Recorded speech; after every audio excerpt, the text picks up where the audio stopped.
줄일 것인가? 그런 것들이 상당히 좀 중요할 것 같다라는 생각이 듭니다. 네.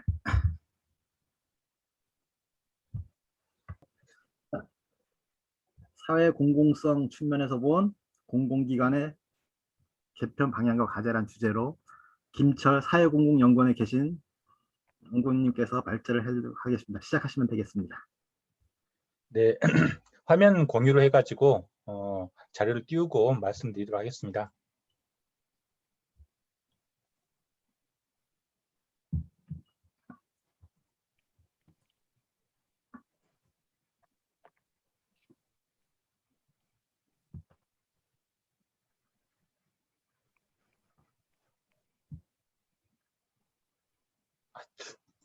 그럴 수가.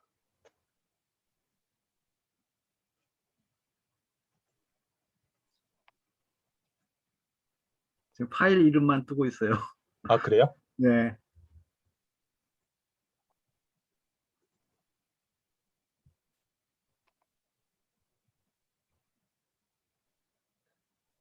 지금 공유를 어떻게 이제 지금 됐나요 혹시? 안 됩니다. 안 돼요? 예. 파일을 미리 실행시키고 아마 그 화면 공유를 하시는 게. 아, 그래요? 네. 예, 파일을 실행시켰고 실행시키고 화면 공유를 알겠습니다. 새로 하시면 될 것 같습니다. 화면 네. 공유를 눌러보면은 몇 가지 창이 나올 거예요. 그 중에서 나오는 그게 뜨는 창을 예, 그렇게 하겠습니다. 설정을 하시면 돼요. 예, 됐습니다. 예.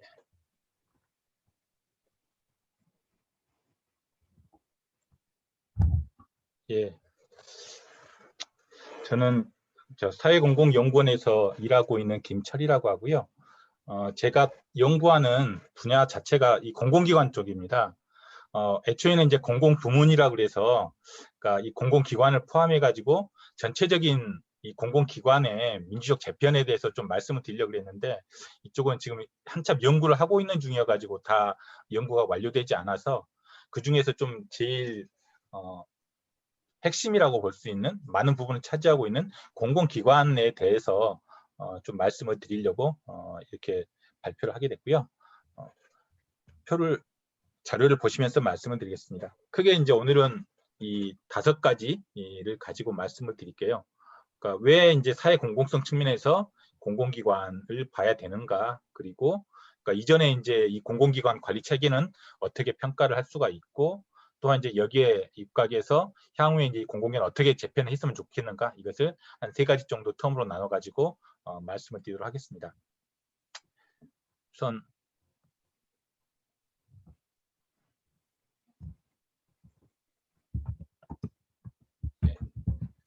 그 공공기관이라고 하면 뭐 여러 가지, 이것은 이제 이 정부기관까지 다 포함해 가지고 상당히 몇 개 이야기하는 경우도 있습니다. 뭐 정보공개법이랄지, 또는 이제 최근에 뭐 사회적 가치법 이런 것들을 이제 만들려고 하는데, 거기에서 공공기관이라는 것은 정부 부처뿐만 아니라 공공이라는 웬만한 기관들이 다 포함된 그런 것들 다 의미를 하는 것이고요. 하지만 이제 여기에서 말하는 공공기관은 이 공공기관의 운영에 관한 법이라고 해서, 그러니까 따로 이제 기재부가 지정을 한 이런 공공기관만을 이야기하고 있습니다. 뭐 그렇다 그러면 정부보다 약간 작은 그런 비중을 차지하고 있는 게 아닌가, 이렇게 할 수도 있을 텐데요. 여기 이제 나온 것처럼 이 공공기관이라는 것들이 전체 예산 규모로 보면 본 예산 규모보다 뭐 166조 가량이 더 큽니다.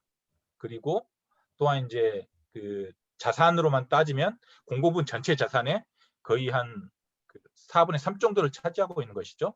그리고 우리가 생각하는 거의 대부분의 그런 정부 정책 사업들은 이 공공기관들을 통해서 추진이 되고 있습니다. 뭐 뉴딜 펀드 사업이랄지, 또는 R&D 사업, 또는 뭐 신재생 에너지랄지, 웬만한 그런 국책 사업들은 다 공공기관을 통해서 추진되고 있기 때문에 이걸 이제 좀 잘 알아야 된다라는 그런 말씀을 드리고요. 이것보다 더 중요한 것은 사실 이 공공기관에서 추진되는 여러 가지 정책들이 나중에 민간으로 다 이렇게 파급이 되거든요. 그렇기 때문에 먼저 여기에서부터 어떻게 대응하느냐가 상당히 좀 중요한 그런 측면도 가지고 있습니다. 여기 나와 있는 것처럼 그 예산 비중으로만 따져보면 예산은 이제 계속해서 줄어들고 있는 게 사실입니다. 그러니까 정부 예산 그 비중으로만 따지면은요. 물론 그 예산액은 계속 늘어나고 있죠. 근데 자산을 보면 전체 공공부문 자산 중에서 공공기관 비율만 보면 크게 차이가 나지 않습니다. 그러니까 이걸로 보면 여전히 공공기관은 이 전체 우리나라 공공 부문에서 상당히 큰 비중을 차지하고 있다라고 볼 수 있을 것 같고요. 최근에는 이제 그렇게 많이 언급이 되고 있지 않는데 아마 올해 말 정도에서부터 내년 대선 뭐 이렇게 거치면서 분명히 공공기관 이 부채 문제 또는 적자 문제 이런 것들이 이야기가 많이 될 것 같습니다. 지금도 가끔씩 보수 언론에서 공공기관의 문제라고 하면 뭐 낙하산 인사업 문제, 뭐 얼마 전에 이제 그 LH 직원들의 땅 투기 문제가 좀 불거졌었는데요. 이것보다는 아까 말한 그런 이제 그 윤리와 관련된 채용 비리 문제, 그리고 또 이제 하나가 이 공공기관 부채 문제라고 볼 수 있을 것 같습니다. 그러니까 그래서 이걸 좀 논란이 될 수 있는 사안이다라고도 볼 수 있는데 여기 보시면 알겠지만 부채가 그렇게 많이 이렇게 늘고 있지 않고요. 그리고 단기 순이익, 그러니까 전체 이제 공공기관이 가지고 있는 이런 부채의 어떤 그 적자나 이런 규모나 그 다음에 부채 비율을 보더라도 그렇게 많이 늘어나고 있지 않은 그런 상황이 있습니다.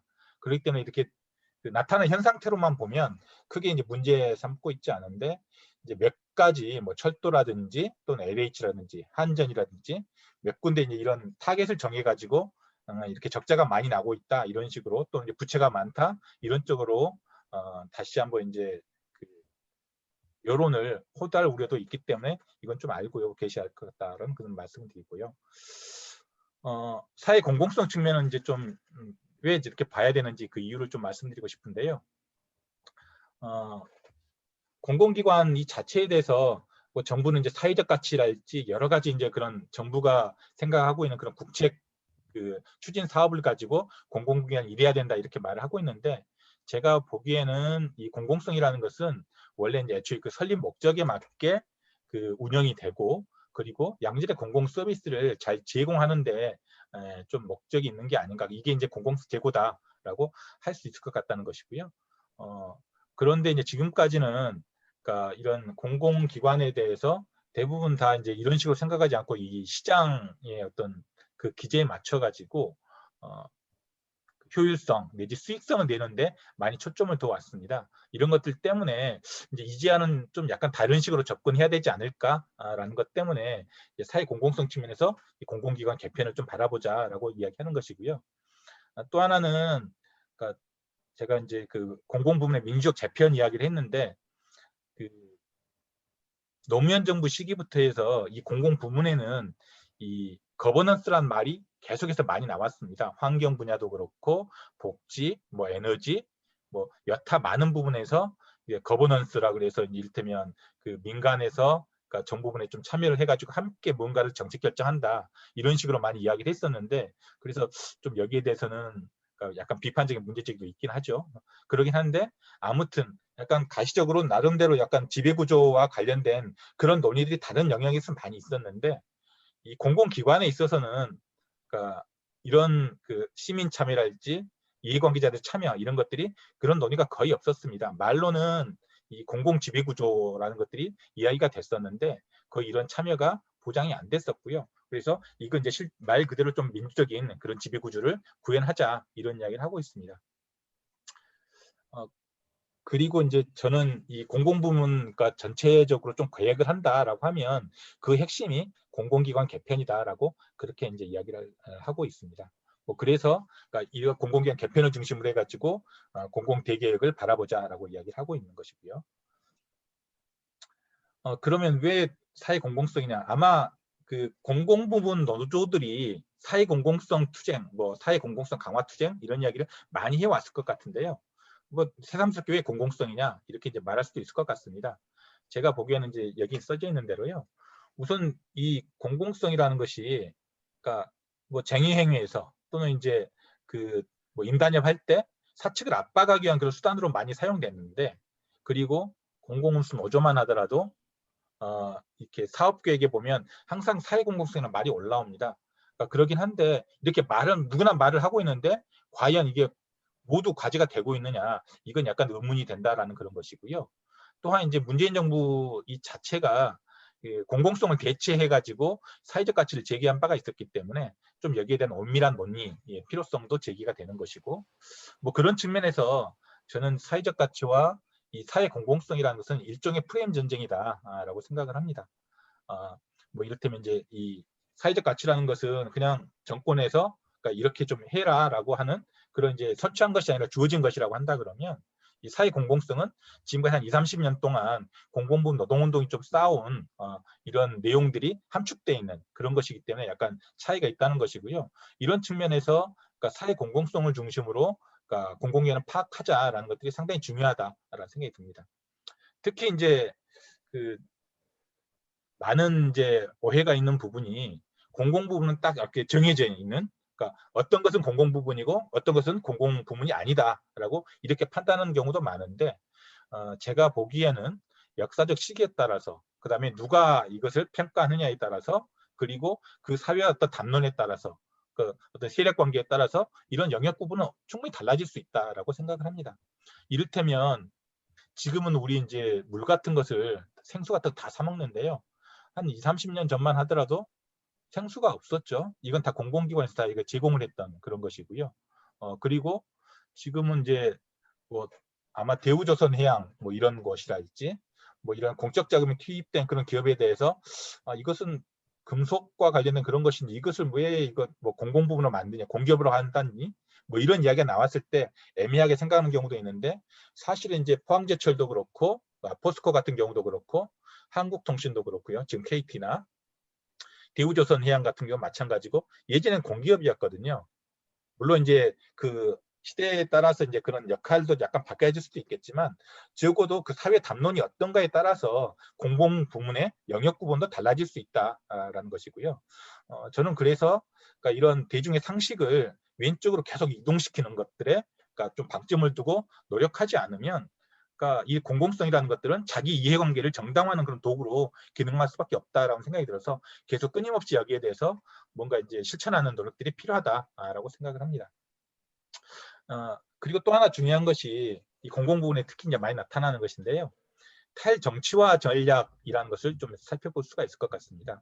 무슨 말이냐면 아마 최근 한 1, 20년 동안에는 그러니까 계급론 내지 국가론 이런 거에 대해서 별로 이렇게 저희가 논쟁을 해본 적이 없는 것 같아요. 옛날에는 국가가 자본가 계급의 도구니 뭐 이런 것들을 가지고 상당히 많은 논쟁이 있었던 것 같은데, 지금은 이제 그런 논쟁을 하지 않죠. 그런 것들이 어떻게 보면 저는 탈정치화 전략하고도 연결돼 있다라고 생각을 하는데요. 그러니까 이 신자유주의 시기에 들어온 다음에는 국가 정책 자체가 약간 탈정치화돼 있습니다. 그러니까 공공부는 어떤 조직과 기능에 대한 여러 가지 어떤 국가의 개입과 관리 통제 이런 것들이 직접적으로 되지 않고 약간 간접적인 통제 형태로 바뀌고 있는 것이죠. 그래서 실질적으로는 정부기관은 직접적으로 상대하는 경우가 그렇게 크지가 않습니다. 뭐 국제적으로도 여기 이제 뒤에서도 가끔 이야기할 텐데요. 이 OECD 공기업 지배구조 가이드라인이라는 게 2005년도에 나왔는데, 이때 나온 그 가이드라인 핵심도 공기업에 대한 어떤 소유권 행사 기능, 이 소유권 행사 기능이니까 이거 직접적으로 이렇게 뭔가 소유한다라고 생각할 수도 있는데, 이것보다는 그 운영과 관련된 뭐 평가랄지, 뭐 임원을 임명한달지, 그리고 또는 경영 공시와 관련된 이런 포괄적인 그런 이제 공공기관에 대한 그런 기능을 소유권 행사 기능이라고 합니다. 그리고 이제 주무부처에서 보통 행사하고 있는 뭐 산업정책 또는 규제정책과 관련된 그러니까 직접적인 어떤 그 주무부처와 관련된 그런 정책들은 그러니까 소유권 행사 기능하고 약간 좀 괴리가 있는 걸로 이렇게 이야기하고 있고요. OECD 공기업 지배구조 가이드라인에서 이 양자를 좀 분리시켜라라고 이야기를 하고 있습니다. 그래가지고 이 소유권 행사 기능은 그러니까 별도의 어떤 부처 이런 데서 관리를 하도록 이야기를 하고 있습니다. 여기에 따라 가지고 우리나라도 노무현 정권 그때 말기에 바로 이 기능을 기재부 당시에는 기획예산처에 부여를 했습니다. 그래가지고 그 전에는 이런 공기업에 대한 것들도 어떻게 이제 행사가 됐었냐면 주무부처, 그러니까 지금은 철도랄지 철도는 국토부에서 관리를 하고 있고, 또 이제 그 한전 같은 경우는 산업부에서 이제 관리를 하고 있잖아요. 그러니까 소유는 이제 그렇게, 그러니까 그쪽에서 이제 주무부처다라고 이야기하는데, 이 경영평가랄지 공시랄지 또는 이 한전이나 철도의 뭐 기관장 임명과 관련 사항들을 다 이 기재부가 사실상 행사를 하면서 전반적인 그런 틀을 다 기획재정부가 가지고 있습니다. 그러니까 이런 식으로 이제 약간 이제 그 공공기관 정책에 대한 틀을 좀 바꾸라라고 하는 것들이 이 OECD 가이드라인의 좀 핵심이고요. 여기에 따라 가지고 실제로 우리는 이제 많이 이제 좀 그 정책들이 많이 바뀐 바가 있고요. 아마 다른 공공기관에 종사하시지 않은 분들은 잘 이제 모르실 수 있는데, 이를테면 예를 들면 이 공공기관 운영위원회랄지 또는 최저임금위원회 이런 것들이 바로 이제 이런 그 탈정치화를 보여주는 대표적인 예입니다. 그러니까 여기 가면 정부 쪽에 해당하는 사람들 그렇게 많이 있지 않고 공익위원이 들어가 있거나 노측과 사측을 대표해 가지고 추천된 그런 사람들이 들어가 있습니다. 그러니까 사실상 어떤 국가기구가 중립적이고 비정치적인 걸로 은폐가 되는 것이죠. 공공기관 운영위원회는 공공기관 전체의 정책 결정을 내리는 그런 기관입니다. 뭐 그렇기 때문에 그러니까 어떻게 보면 이 기구가 어떻게 구성되고 운영이 되느냐가 상당히 중요한데, 법령상으로 나와 있는 바는 민간인이 과반수를 차지하고 있습니다. 뭐 그렇기 때문에 뭐 전체적으로 보면 이런 공공기관에 관한 여러 가지 정책도 정부 부처에서 정하는 것이 아니라 이런 민간의 어떤 그러니까 약간 중립적이고 비정치적인 그런 기구에서 한다라고 약간 착각을 불러일으키게 마련이죠. 그리고 그 밑에 나와 있는 평가 제도도 마찬가지입니다. 아까 제가 그 공공기관 경영평가에 참여했다 그러는데, 기재부가 사실상 이제 평가 지침이랄지 어떤 이제 평가 편람 이런 것들 다 만들어 가지고 여기에 따라서 평가를 해라라고 하고 있지만, 실질적인 이제 평가는 평가위원들이 하게 됩니다. 뭐 그러다 보니까 사실 이제 공공기관들로서는 기재부 눈치도 보지만 거기보다는 이제 이 평가위원들이 어떻게 평가를 내리느냐 이걸 가지고 많이 이제 좀 판단을 내리게 되는 것이죠. 그러니까 각종 평가 제도가 대부분 다 민간에서 이렇게 참여해서 하다 보니까 여기에서 이제 약간 그 직접적으로 국가에서 뭘 한다 이런 내용들은 사라져버리는 그런 측면이 존재하고 있습니다. 그러니까 이런 식의 것들이 상당히 많이 이제 이루어지고 있고요. 따라서 노동자들이 사실 이제 이런 어떤 정부 정책에 대해서 문제가 있다, 문제 제기를 한다 하더라도 누구를 대상으로 이런 건 이제 싸울 것인가 이런 것들이 약간 막연해지는 이런 경향들이 존재하고 있습니다. 이게 공공기관 쪽에서 많이 나타나고 있고요. 이런 경향들은 다른 쪽에서도 마찬가지로 많이 제기가 되고 있습니다. 그러니까 각종 위원회가 이제 그런 형태인데요. 그래서 이런 위원회를 어떻게 볼 것인가 이런 것들도 상당히 좀 중요하지 않나 이렇게 생각이 됩니다. 공공기관으로 좀 직접적으로 좀 들어가서 좀 말씀을 드릴게요. 공공기관 하면 그러니까 여기 있는 것처럼 그러니까 나와 있는 것처럼 정부가 투자하거나 출자 또는 재정 지원해가지고 설립된 그런 기관들을 의미합니다. 근데 다 이런 것은 아니고요. 기획재정부 장관이 매년 지정을 하게 돼 있습니다. 그러니까 아무리 어떤 요건에 해당된다 하더라도 100% 이제 정부가 출자 투자를 했다 하더라도 기획재정부 장관이 지정하지 않으면 이 공공기관 운영법상의 공공기관에는 해당하지 않는 것이죠. 그래서 사실 어떻게 보면 기획재정부 장관의 어떤 지정이라는 것들이 상당히 중요하다라고 볼 수 있을 것 같습니다. 이 공공기관 운영에 관한 법률을 보면 총 이제 6가지 장으로 돼 있고요. 이 법이 상당히 좀 중요하긴 한데 이 법이 지금 생긴 지가 벌써 한 15년 가까이 되고 있습니다. 그래서 법이 이렇게 유지가 되는 것도 이제 쉽지 않은데 이 법에 따라 가지고 기획재정부가 이 공공기관을 전반적으로 통솔을 하고 있다라고 보시면 될 것 같습니다. 공공기관으로는 총 지금 현재 350개 정도가 있습니다. 공기업이 있고 준정부기관 그리고 나머지 기타 공공기관이 있는데요. 공기업 같은 경우에는 그러니까 말 그대로 그 공적인 것과 기업이 플러스되어 있는 이런 개념이다라고 보시면 될 것 같습니다. 그래서 여기는 이제 자체 수입원이 적어도 총 수입의 2분의 1, 그러니까 적어도 먹고 살 수 있는 것들을 외부에서 이렇게 벌어들이는 시장과 나름대로 좀 관련을 가지고 있는 그런 이제 기관이다라고 보시면 될 것 같습니다. 그 중에서 그러니까 약간 좀 규모가 크고 민영화되기 쉬운 그런 기관을 시장형으로 이제 지정을 했고요. 그러지 않은 기관을 그러니까 공기업으로 준시장형 공기업으로 지정을 해 있습니다. 준정부기관은 말 그대로 정부기관에 준하는 그런 기관들입니다. 여기는 그 정부가 그러니까 각 주무부처가 위탁하거나 또는 이제 대행하는 그런 여러 가지 사업들을 그러니까 수행하고 있는 기관들인데요. 여기는 자기가 뭔가 이제 그 돈을 벌어 가지고 그 운영되는 것이 아니라 정부로부터 출연금이나 또는 이제 투자금을 받아 가지고 운영이 되고 있습니다. 기금관리형은 이제 기금 관리하는 그런 기관이고요. 위탁집행형은 이건 말고 이제 정부 사업을 대행하는 그런 기관들인데 여기는 어떻게 보면 사실 정부 부처나 거의 마찬가지다라고 보시면 될 것 같습니다. 그렇고요. 그리고 이런 두 기관에 속하지 않는, 그러니까 약간 직원이 50인 미만이거나 또는 이제 여러 가지 이유로 해가지고 기타 공공기관으로 남아 있는 곳이 한 218개가 되고 있습니다. 여기에는 이제 주무부처 이해도 약간 작용을 하는데요. 공기업하고 준정부기관이 되려면 이제 여러 가지 그 기재부의 통지를 받게 됩니다. 경영 평가도 받게 되고 또 그다음 성과급도 나오게 되고 또 이제 여러 가지 어떤 이제 그 예산 편성 지침도 받게 되고요. 뭐 이런 것들이 있어서 사실상 이 공공기관의 통제권이 기재부로 넘어가는 꼴이 되거든요. 그래서 이 각 주무부처에서는 그러니까 가능하면 이쪽으로 안 넘기려고 많이 노력을 하고 있어서 그런 쪽에 기타 공공이 많이 남아 있기도 합니다. 물론 이제 그러지 않고 남아있는 기관들 중에는 국립대 병원이 있고요. 또는 정부 그 출연 연구기관도 이 기타 공공기관에 속해 있습니다. 그래서 여기는 다양한 그런 것들이 속해 있다라고 보시면 될 것 같고요. 이런 것들이 다 합치면 350개 정도 된다라고 보시면 될 것 같습니다. 그리고 앞에서 이제 말씀드린 것처럼 엄청나게 많은 예산을 지금 쓰고 있다라고 보시면 될 것 같고요. 여기 나와 있는 것처럼 공공기관은 옛날부터 좀 보게 되면 그러니까 계속 자율성은 많이 강조가 되고 있는 그런 측면이 존재합니다. 예전에는 그냥 획일적으로 정부가 다 이제 자기 손아귀에서 알아서 했다 그러면 84년도 이때는 약간 좀 이제 그 정부 통제가 완화된 그런 측면이 존재하고요. 99년도부터는 이제 그 조금 더 그 자율 책임 경영책이라 그래서 그러니까 훨씬 더 많은 자율성이 주어지기 시작했습니다.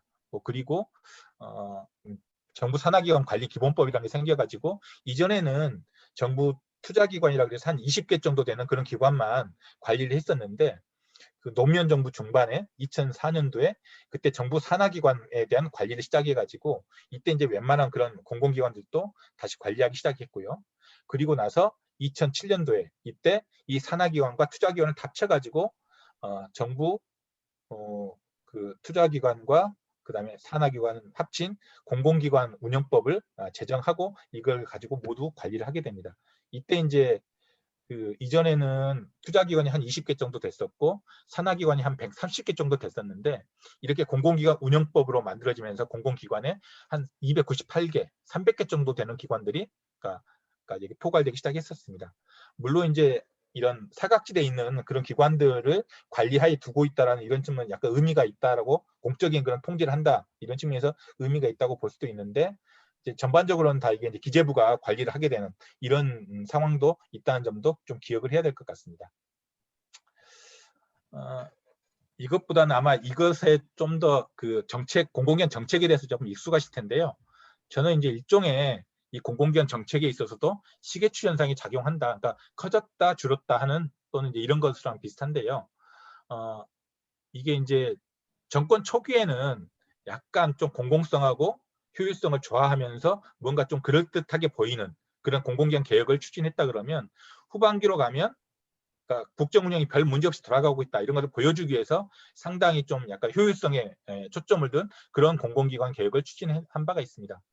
그래서 그러니까 이를테면 기억을 해보면 박근혜 정부도 그렇고요. 이명박 정부도 초기에는 그러지 않았다가 후기에 가면 선진화 정책이니 또는 그 정상화 정책이니 해가지고 바로 이런 약간 억압적인 그런 공공기관 정책들을 취한 바가 있고요.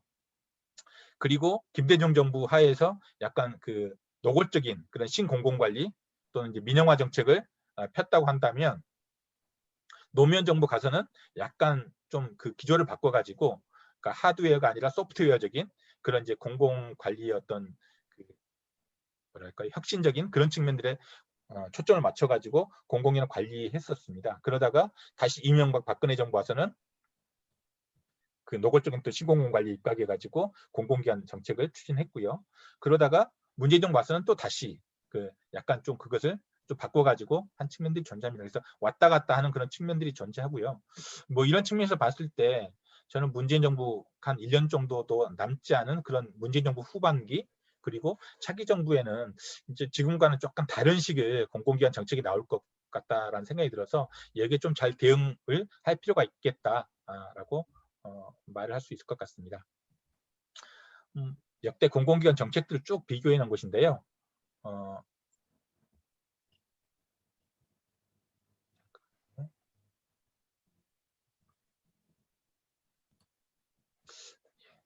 전체 다 보면 좋을 때, 예.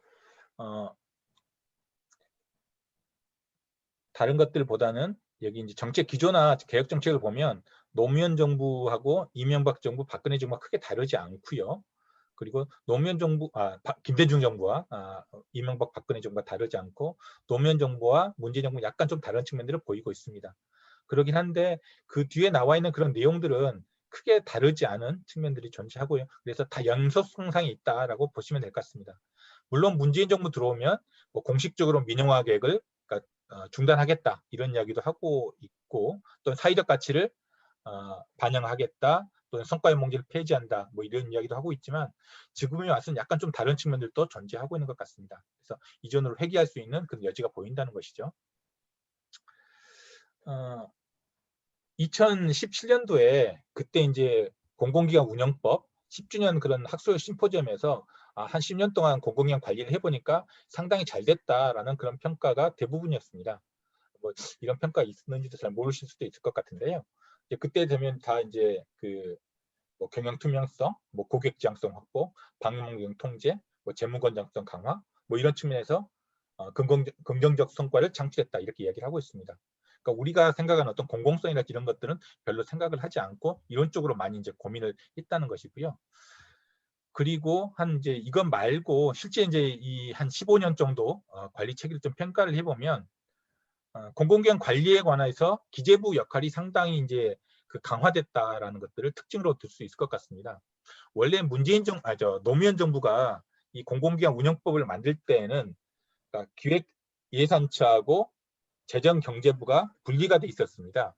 그런데 이명박 정부가 들어서면서 이게 기획재정부로 통합이 됐거든요. 그래서 이 기획재정부는 경제적인 마인드를 중심으로 해가지고 모든 것을 보는 그런 이제 기관 입장에서 이제 공공기관 이 정책 자체가 이 경제적인 마인드로 똘똘 뭉친 기획재정부의 종속이 돼버린 것이죠. 그래서 여기에 입각해서 모든 것들이 이루어지고 있는 그런 상황이다라는 것이고 이것 때문에 지금 현재 공공운수노조에서는 이제 올해 그리고 내년에 기획재정부를 어떻게 하면 좀 개편하고 해체할 것인가 이런 쪽으로 많이 싸움을 하려고 하고 있습니다. 지금 현재도 이제 그렇게 진행을 하고 있고요.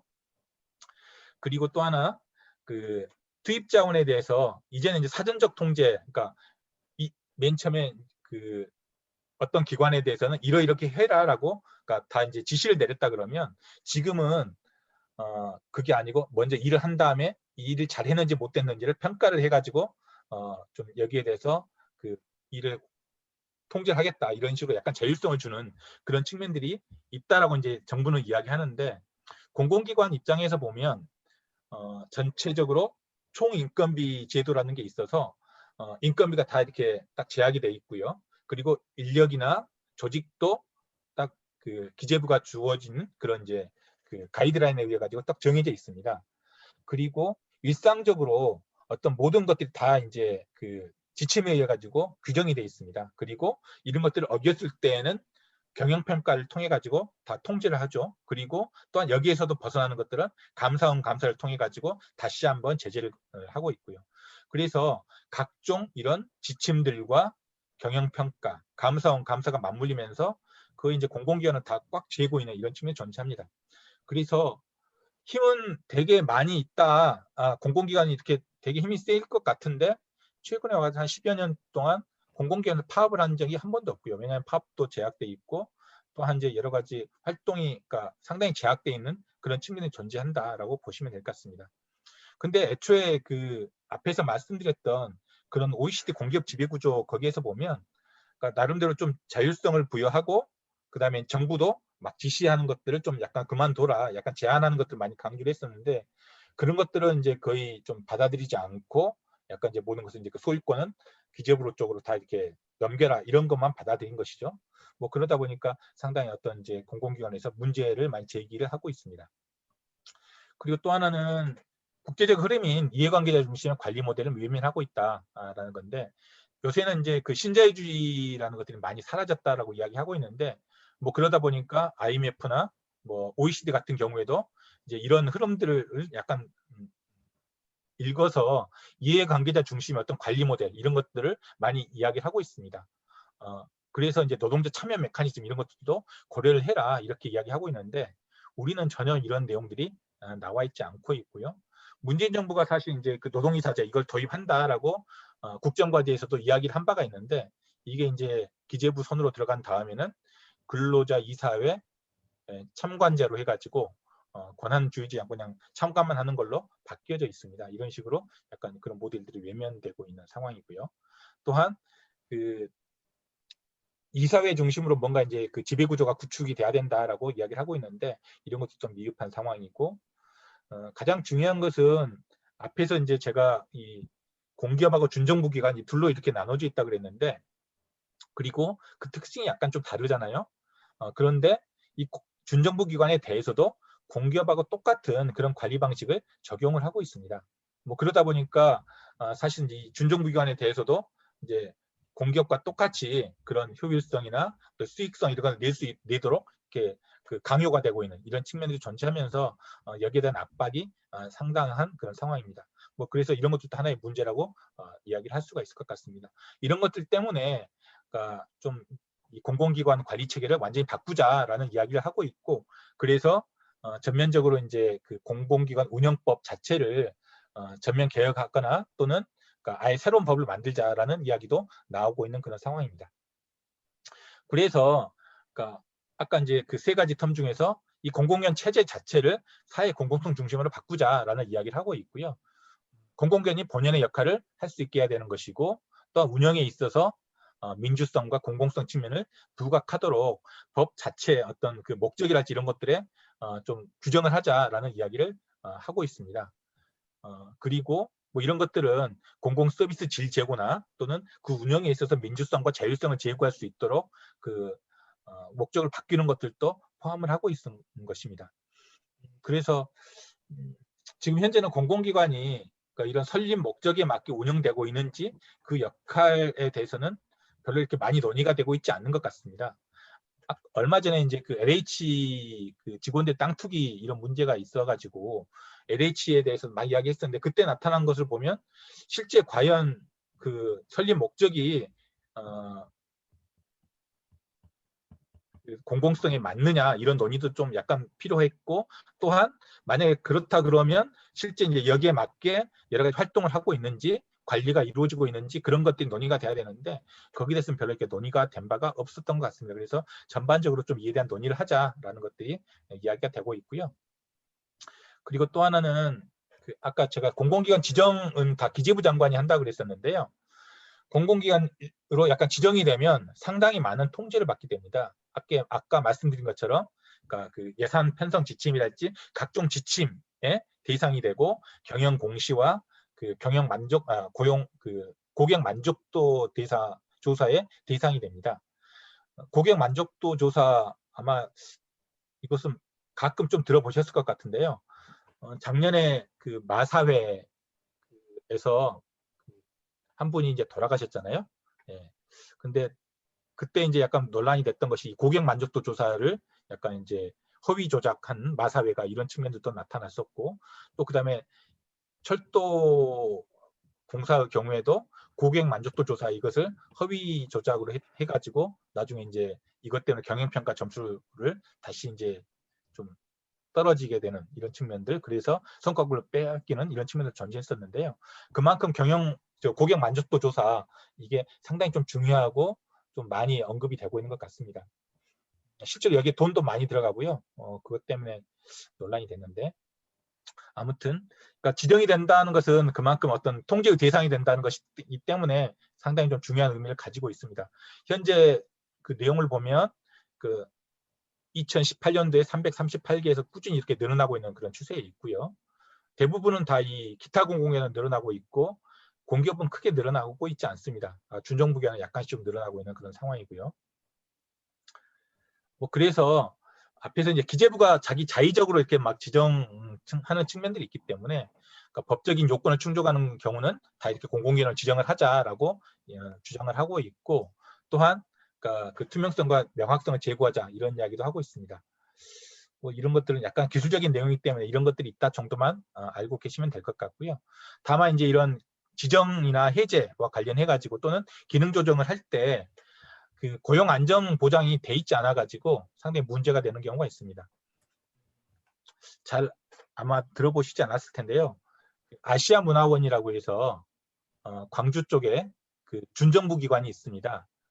그런데 이제 이 기관이 그 공공성 제고라는 그런 명목 하에 그 기관이 해체되면서 그 아시아 문화 전당이라는 곳으로 통합이 되게 됩니다. 근데 아시아 문화 전당은 정부 기관이거든요. 그러니까 책임 운영 기관이라 해서 이쪽으로 통합이 되는데 이렇게 통합이 되면서 상당히 의미가 있다라고 볼 수는 있는데 문제는 여기에 고용 안정 보장 조치가 아예 빠져 있습니다. 그러다 보니까 그냥 공공기관에 지금 현재 아시아 문화에 있던 그런 노동자들은 지금 이제 갑자기 외부 어떤 그 법령 개정에 의해 가지고 또 고용 안정이 위협받게 되는 그런 상황이 있어가지고 지금 계속 끊임없이 이 고용 안정 보장을 요구하는 투쟁을 하고 있는 그런 상황입니다. 그래서 좀 이런 것들이 좀 필요하다라는 이야기가 나오고 있고요.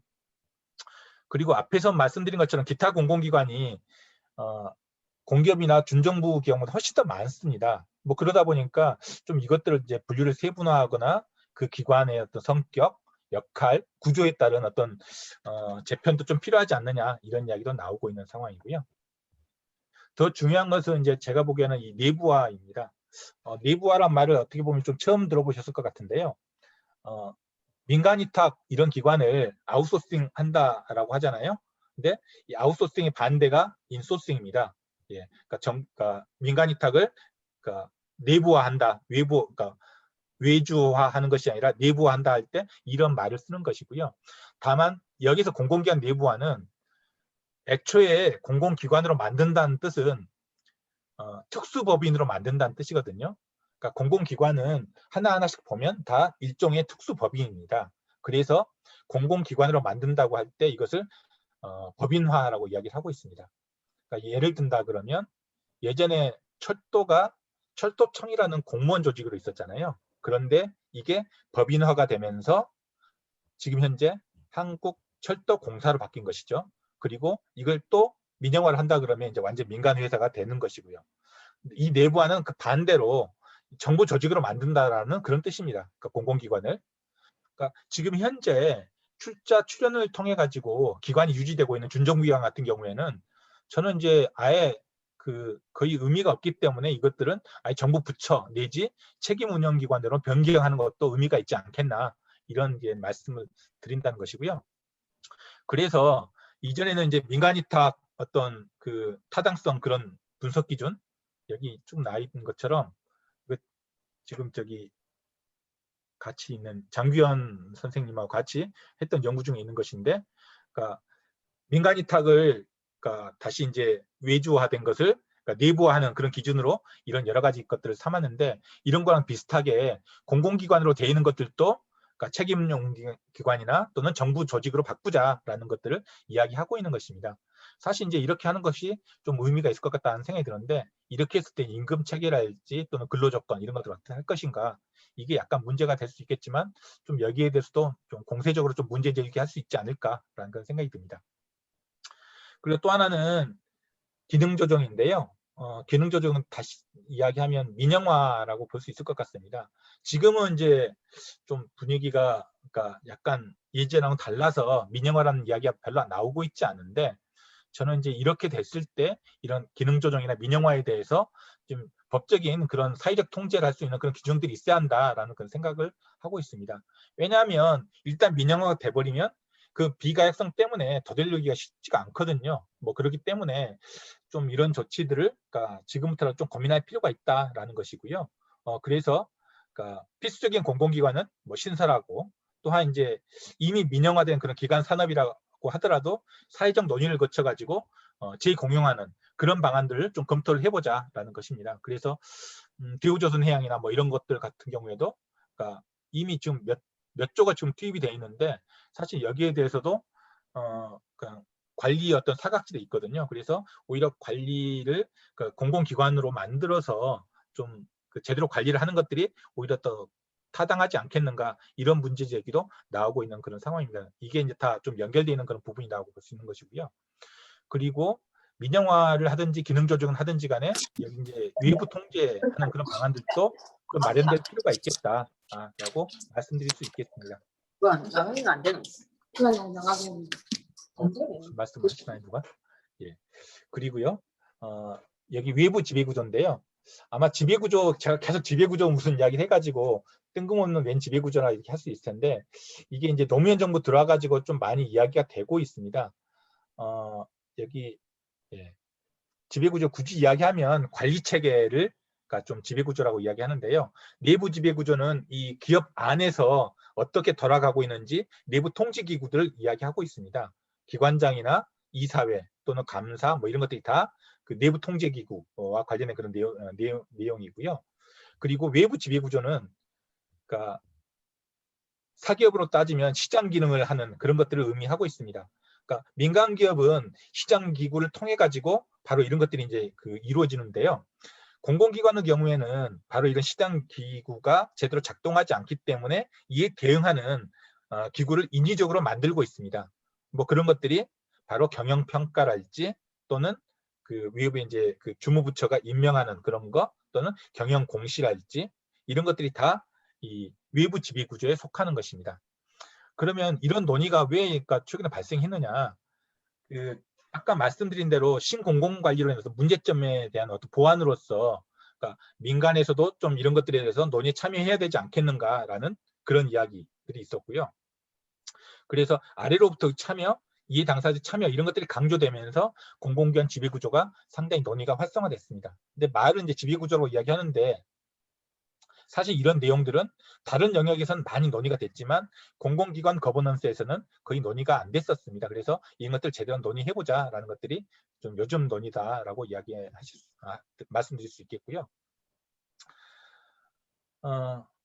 여기 뒤에 나와 있는 사항은 표로 정리해가지고 쭉 드릴 건데 제가 그 옛날에 그 대학에서 공기업론 강의를 할 때 이제 그 시험 볼 때는 이것 보고 외우라라고 할 때 이제 막 이걸 하거든요. 이렇게 하는데 이제 여러분들은 이것까지 외울 필요는 없을 것 같고요.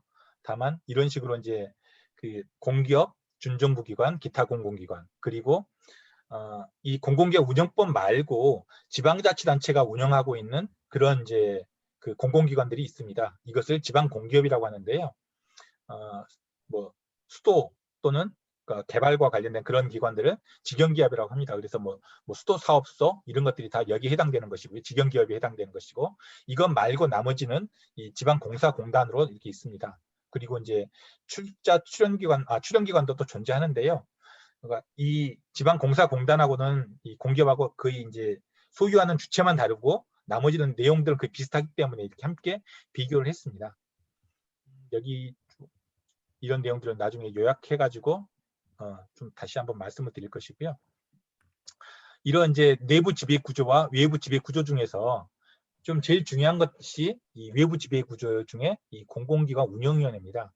아마 말씀을 들어보신 적이 별로 없을 것 같아요. 외부 지배 특히 이제 이 공공기관 운영위원회에 대해서는 공공기관 운영위원회는 그러니까 공공기관의 최고 의결기관의 어떤 성격을 가지고 있고요. 그러니까 공공기관에 관한 어떤 핵심적인 모든 정책 결정을 다 여기에서 한다라고 보시면 될 것 같습니다. 그래서 여기에 들어가는 사람들은 거의 차관급 거의 비슷한 그런 이제 위상을 가지고 있다라고 보시면 될 것 같고요. 그 밑에 보시면 심의 의결 대상 보면 공공기관에 관한 거의 모든 것들 여기서 다 결정을 합니다. 그래서 엄청나게 중요한 곳이다라고 볼 수 있겠죠.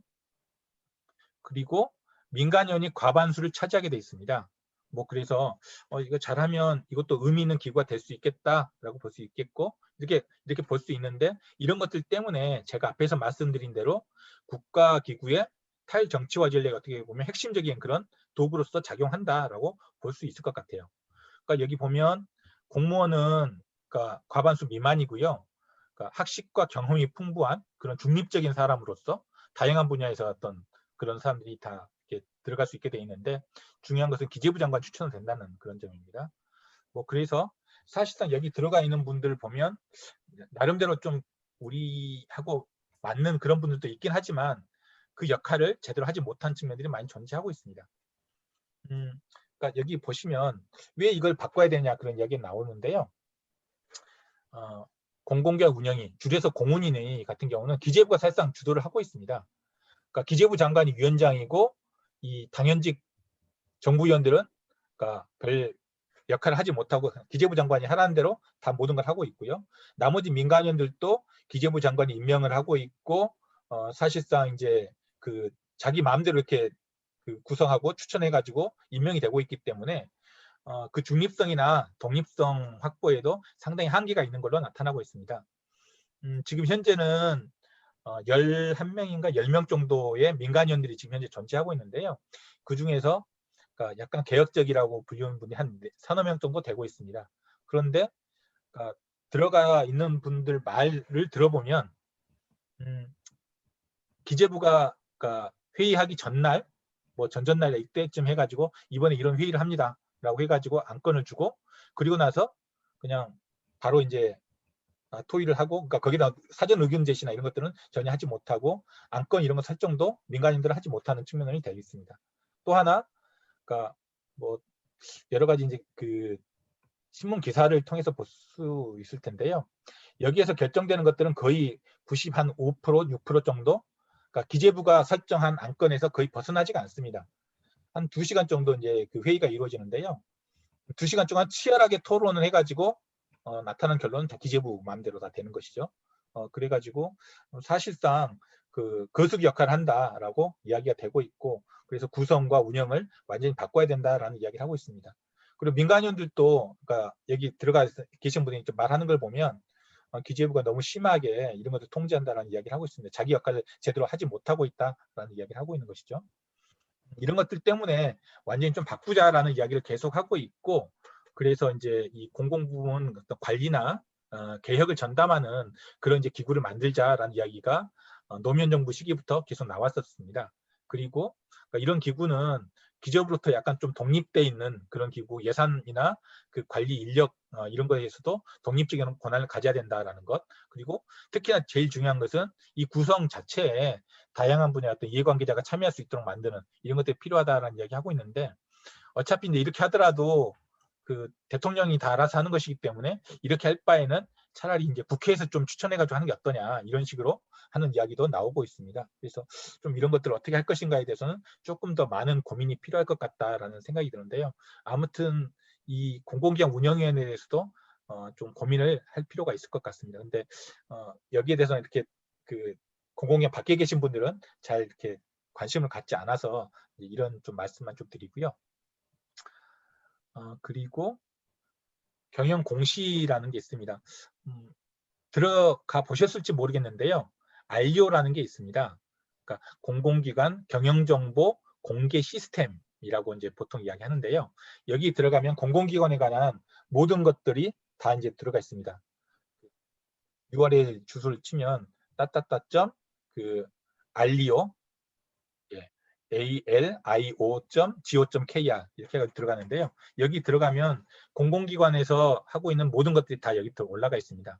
그러니까 특히나 이 박근혜 이명박 정부를 거치면서 노동조합 때려잡으려고 그런 노동조합에 관한 사항들도 다 들어가 있어가지고 이 기관에서 어떤 이제 뭐 산하 노조의 뭐 성향이 한국노총 쪽이니 또는 이제 민주노총 여기까지 다 들어가 있습니다. 이런 것까지 하고 노조원 수가 몇 명이고 이런 거에 다 들어가 있어가지고 사실상 거의 공공기관에 관한 웬만한 것들은 다 들어갈 수 있는데 볼 수가 있는데 사실 이제 이것을 좀 관심 있게 보는 경우가 그렇게 많지는 않습니다. 그리고 지금 현재는 알리를 통해서 이제 그 제시가 되는 것들이 약간 요약본 형태로만 돼 있어가지고 구체적으로 이제 막 들어가서 자세하게 보려고 하면 이것은 이제 약간 좀 한계가 있는 그런 상황이고요. 그런 것들 때문에 조금 더 개선하자라는 이야기도 많이 나오고 있습니다. 뭐 공공성 가치를 드러낼 수 있는 그런 지표를 개발하고 공시할 수 있도록 그렇게 하자라는 것인데, 좀 이런 것들은 아직까지 좀 부족한 측면이 존재하는 것이고요. 그리고 공공기업 노동자들이 이제 제일 많이 좀 문제 제기하는 것들이 이 감독을 개선하자라는 그런 것인데요. 앞에서 말씀드린 것처럼 이 예산 편성 지침과 같은 각종 경영 지침을 통해 가지고 공공기관을 옥죄고 있습니다. 특히나 이제 이런 예산 편성 지침이나 예산 집행 지침 같은 경우에는 공기업 준정부 기관에만 적용이 되고 기타 공공기관은 직접 적용되지 않는다라고 이야기를 하고 있는데요. 근데 사실상 준용된다라고 볼 수 있기 때문에 이것도 여전히 해당된다라고 볼 수 있을 것 같습니다. 대표적인 이 예산 편성 지침의 예가 뭐냐면요, 임금 가이드라인입니다. 올해 그 공공기관들은 임금 인상을 0.9%만 할 수 있게 돼 있어요. 그 이 안으로. 물론 0.8% 해도 상관은 없습니다. 이렇게, 왜냐하면 예산 편성 지침에 공공기관, 준정부 기관은 0.9%까지만 임금 인상해라라고 딱 돼 있습니다. 그래서 단체 결섭을 아무리 한다 하더라도 그 이상 넘어설 수는 없는 걸로 이렇게 돼 있죠. 그렇기 때문에 좀 한계가 있는 것이고, 특히나 그러니까 이런 여러 가지 이 경영 지침이란 것은 그 감사원 감사나 국정감사 때 이제 기준으로 활용되고, 또한 이제 또 여기 안 되는 것들은 평가를 통해 가지고 그러니까 계속 이제 지적을 하고 있습니다.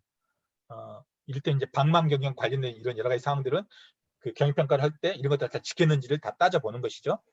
그래서 좀 이런 감독을 개선하자라는 이야기가 계속 많이 나오고 있는 상황이고, 특히나 이런 경영 지침 자체가 악용돼 가지고 그 공공 노동자들의 어떤 근로 조건을 실수로 결정하는 이런 측면들이 존재하고 있기 때문에 좀 이런 것들은 문제가 있지 않겠느냐, 이런 얘기를 하고 있습니다. 그래서 약간 자율적인 그런 책임 운영 체제에 맞게 좀 바꾸자라는 이야기를 하고 있고요. 그리고 앞에서 좀 말씀드린 것처럼 이런 이제 그 운영 지침을 정할 때 이제 어떤 보고 의무랄지 좀 협의 절차 이런 것들을 의무화하자, 뭐 이런 이야기도 나오고 있습니다. 더 중요한 것은 이게 기재부가 사실 어떻게 보면 공공기관 통제를 간접적으로 하고 있는 것인데, 기재부는 우리는 이런 거 직접적으로 하지 않고 있고 공운위에서 다 알아서 한다, 이렇게만 이야기하고 있습니다. 자기들은 이 공운위의 원활한 운영을 지원하는 그런 역할만 한다, 사무국 역할만 한다, 이렇게 이야기하고 있는데, 사실상 이제 이 공운위가 만약에 진짜 그런다 그러면 공운위도 그렇게 만들 필요가 있겠고요. 허섭이가 아니라. 그리고 그렇지 않다 그러면 기재부가 여기에 대해서 좀 그러니까 책임을 지고 여러 가지 이제 그 여기에 따른 통제에 따를 필요가 있지 않겠는가라는 생각이 드는데, 기재부는 지금 여러 가지 좀 이렇게 미꾸라지 같이 좀 빠져나가고 있는 이런 측면들이 존재하고 있습니다. 그래서 이걸 좀 바꾸자라고 이야기를 하고 있고요. 그리고 가장 중요한 게 이 경영평가 제도라고 볼 수 있을 것 같습니다. 이 외부 지배구조에서 가장 핵심이 경영평가 제도인데요. 이게 이제 얼마나 좀 중요하냐라고 하면, 그러니까 간접적으로 말씀드릴게요. 저랑 이제 같이 지금 그 경영평가 제도에 대해서 연구를 하는 분이 하나, 이제 노동연구원 박사님이 하나 계신데요. 이분이 원래는 임금 체계에 대해서 고민을 하다가 민간 말고 이제 공공 부문 임금 체계에 대해서 좀 고민해가지고 직무급 쪽으로, 그러니까 좀 이런 쪽 도입을 하자, 이런 이야기를 했었습니다. 근데 이런 이야기를 하려다 보니까 결국은 임금 체계가 문제가 아니라 임금 결정 구조가 문제다라는 것을 알게 됐어요. 왜 이렇게 말씀하시냐면, 아까 제가 그 예산 편성 지침에 임금 가이드라인이 딱 주어진다고 했잖아요. 다시 말해서 그러니까 0.9% 뭐 이런 딱 가이드라인이 딱 정해지면 그 이상을 넘어설 수가 없습니다. 이렇게 총 인건비가 딱 정해져 있거든요. 다시 말해서 임금 체계를 뭐 지금 현재 호봉급이란 말이라고 치면 호봉급에서 연봉제든지 또는 직무급이든지 이렇게 아무리 바꾼다 하더라도 그 안에서는 전혀 바뀌는 게 없는 거예요. 그러니까 안에서 갈라먹기라는 것이죠. 그러니까 누가 잘 많이 받으면 누구는 적게 받게 되는 이런 상황이 되기 때문에 사실 어떻게 보면 임금 체계를 많이 어떻게 바꾸느냐는 그렇게 중요한 측면이 아닌 것입니다. 뭐 그래서 사실 어떻게 보면 그러니까 임금 구조가 아까 체계보다는 임금 결정 체계 이게 더 중요하다라고 봐가지고 이런 쪽으로 이제 연구를 하게 됐었고요. 임금 결정 구조에 대해서 고민하다 보니까 그러니까 공공기관들하고 인터뷰를 하는 과정에서 결국은 이게 다 경영평가에서 모든 게 좌우되더라. 특히 성과급 문제랄지 또는 이 평가 눈치를 보면서 임금 결정 구조 이런 것들이 좌우되기 때문에 경영평가에 대해서 연구를 하지 않으면 공공기관을 제대로 알 수 없겠다라는 생각을 해가지고 지금 현재 저랑 이건 연구를 하고 있습니다. 그만큼 좀 중요한데요. 특히나 이번 LH 그 땅 투기 그 의혹 관련해가지고 그때 아마 이제 LH 공사 직원들이 받는 그 아마 성과급 이런 문제가 좀 논란이 됐었을 것 같습니다. LH 직원들이 한 해 작년에 받았던 성과급이 1,000만 원 정도 됩니다. 그러니까 받는 보수 말고 그러니까 평가를 잘 해가지고 어떤 기관은 1원도 못 받는데 여기는 1인당 1,000만 원씩 받는 거죠. 다시 말해서 보수 말고 한 해에 1,000만 원씩이나 생긴다는데 여기 대해서 경영평가를 잘하지 않을 이유가 없는 거죠. 게다가 이걸 못하게 되면 기관장의 목이 달아나니까 기관장은 더 그만큼 직원들을 막 쥘 수밖에 없는 것이고요. 또한 성과급이 달려있기 때문에 그만큼 열심히 하게 됩니다. 다시 말해서 지금 현재 이 경영평가 제도는 여기 나와 있는 것처럼 이 공기업 준정부기관의 뭐 자율 책임 경영 체계 확립을 위해 가지고 뭐 노력과 성과를 공정하고 객관적으로 평가한다 이렇게 이야기되어 있는데요. 실제로는 사실상 이제 임원 인사, 성과급 뭐 이런 것들이 다 규정돼 가지고 공공기관을 통제할 수 있는 가장 확실한 강력한 그런 통제 수단으로서 기능을 하고 있습니다. 뭐 그렇기 때문에 이게 가장 좀 중요하다라고 볼 수 있는 것이고요. 예. 얼굴 안 보이고 소리 안 들리나? 그리고 지금 현재 기재부로서는 이런 중요성을 가지고 있기 때문에 이 공공기관에 대한 통제를 할 수 있는 경영평가를 절대로 놓치려고 하고 있지 않습니다. 기억나실지 모르겠는데 LH 또 LH 이야기하네요. LH 그 땅 투기 의혹할 때 문재인 대통령이 그 내린 그 지침이 뭐였냐면 기재부더러 경영평가를 거쳐가지고 윤리경영과 공공성을 제고할 수 있도록 뭔가 조치를 취하라라고 이야기한 바가 있습니다. 다시 말해서 공공기관에 영향을 미칠 수 있는 가장 좋은 훌륭한 강력한 구성력을 가진 제도가 경영평가라는 것을 문재인 대통령도 알고 있는 것이죠. 근데 나온 조치는 별 볼 일이 없습니다. 왜냐하면 이미 그만큼 다 해놨기 때문에 더 이상 할 수 있는 게 없거든요. 그럼에도 불구하고 일단 그런 정도의 성격을 가지고 있다 정도를 말씀드리고요. 뭐 자세한 내용들은 다 알고 계실 필요는 없을 것 같고 몇 가지만 말씀드리겠습니다. 여기는 경영관리와 주요 사업 두 가지로 나눠져 있습니다. 주요 사업은 각 기관들이 개별적으로 하고 있는 그런 활동들을 종합적으로 평가하고 있는 거라서 각 기관마다 좀 다르게 됩니다. 그리고 경영관리는 공통적으로 부과하는 그런 평가 내용이거든요. 그래서 리더십, 뭐 업무 효율 또는 조직 인사 재무, 보수, 복리후생 이런 것들이 다 사회적 가치도 이렇게 포함되고요. 그러니까 여기 이 평가하는 내용들은 모든 기관이 다 동일하게 적용이 됩니다. 따라서 만약에 주요 사업에서 평가에서 차이가 있다 그러면 그러니까 약간 이제 뭐랄까 이 잣대가 별로 없기 때문에 약간 반발을 많이 할 수 있겠죠. 그렇기 때문에 여기서는 차이를 두기가 쉽지가 않습니다. 결국은 다 공통적으로 가지고 있는 이 경영 관리 쪽에서 많이 이제 이 평가의 차이를 두게 되는 것이고요. 특히나 그러니까 그 정부가 중점적으로 많이 좀 강조를 하고 있는 그런 그 평가 지표에 대해서 많이 이제 차이를 두게 됩니다. 지금은 이 사회적 가치를 문재인 정부가 많이 강조를 하고 있기 때문에 이 사회적 가치를 상당히 많이 중요시하게 되는 것이죠. 그래서 사회적 가치가 지금 현재 공기업 같은 경우에는 24점, 위탁 집행원 같은 경우에는 준정부기관 같은 경우에는 22점 정도의 상당히 많은 그런 배점이 되고 있고요. 이전에 이명박 정부, 박근혜 정부 같은 경우에는 여기 나와 있는 이 보수 및 복리후생 이게 상당히 비중이 컸습니다. 이게 이제 거의 한 지금 현재 8점 이렇게 돼 있는데요. 이제는 10점 가까이 되고 그 이상도 이렇게 돼가지고 여기에서 차이가 많이 났었습니다. 뭐 그런 식으로 약간 자기가 강조하는 바에 따라서 약간 다르게 될 수가 있고요. 여기에 대해서는 지금 현재 그 3년 주기로 딱 돼가지고 첫 해에는 평가 편람, 그러니까 어떻게 사업을 할 것인가 이런 이제 평가 편람을 만드는 단계고, 그다음 두 번째 해에는 실제로 여기에 따라서 사업을 하게 되고요. 그 다음 해에 이제 평가를 하는 이 3년 주기로 그러니까 그 평가가 이루어진다라고 보시면 될 것 같습니다. 지금 현재 이제 3월부터 해가지고 기관 평가를 쭉 해가지고요. 지금은 이제 기관 실사까지 다 어느 정도 끝난 상황이고, 현재 이제 그 위에서 이제 정리를 하고 있고 6월 20일 정도에 그 평가 결과가 발표가 됩니다. 그리고 이제 그 뒤에는 이제 잘한기와 못한기와 따라가지고 컨설팅도 받고 또 이제 여러 가지 그런 그 차기 그 경영평가를 어떻게 할 것인가 이런 이제 절차들이 이루어지게 됩니다. 뭐 그런데요.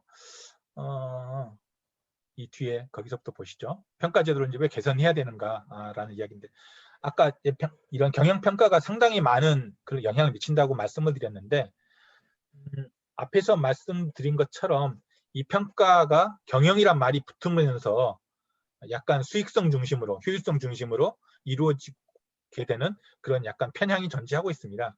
그래서 이 명칭 자체를 운영평가나 뭐 기관평가 이렇게 바꾸자라는 이야기를 하고 있고, 또한 이게 지금 현재 공공기관 운영법상에는 48조 이 규정 딱 하나를 가지고 모든 걸 다 하고 있고, 나머지는 다 지침이랄지 기재부가 알아서 다 하고 있습니다. 이러다 보니까 자의적으로 이루어지고 있기 때문에 구체적인 그런 평가 기준이나 방법들을, 그러니까 말 그대로 이 평가 과정에서 구체화하고 그러니까 법령화하자라는 것 이야기를 하고 있는 그런 상황이고요. 또한 이제 평가 유형 같은 경우도 합리적이고 구체적으로 바꾸자라는 이야기를 하고 있습니다. 이 말은 무슨 말이냐면, 평가를 받을 때 제가 직접 평가를 해보고 그러는데요. 300명 이상 되는 그런 기관하고 그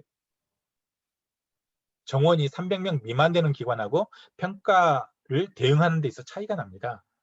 그러니까 한 정원이 아주 많은 그런 기관은 경영평가에 대응하기 위해서, 왜냐하면 성과급도 많이 받을 수 있고 뭐 그런 자기 위상도 높일 수가 있기 때문에 평가를 잘 받으려고 하잖아요. 그렇기 때문에 경영평가와 관련된 팀도 만들고 보고서도 아주 잘 만들고 여기에 예산과 인력을 많이 써가지고 대비를 많이 합니다.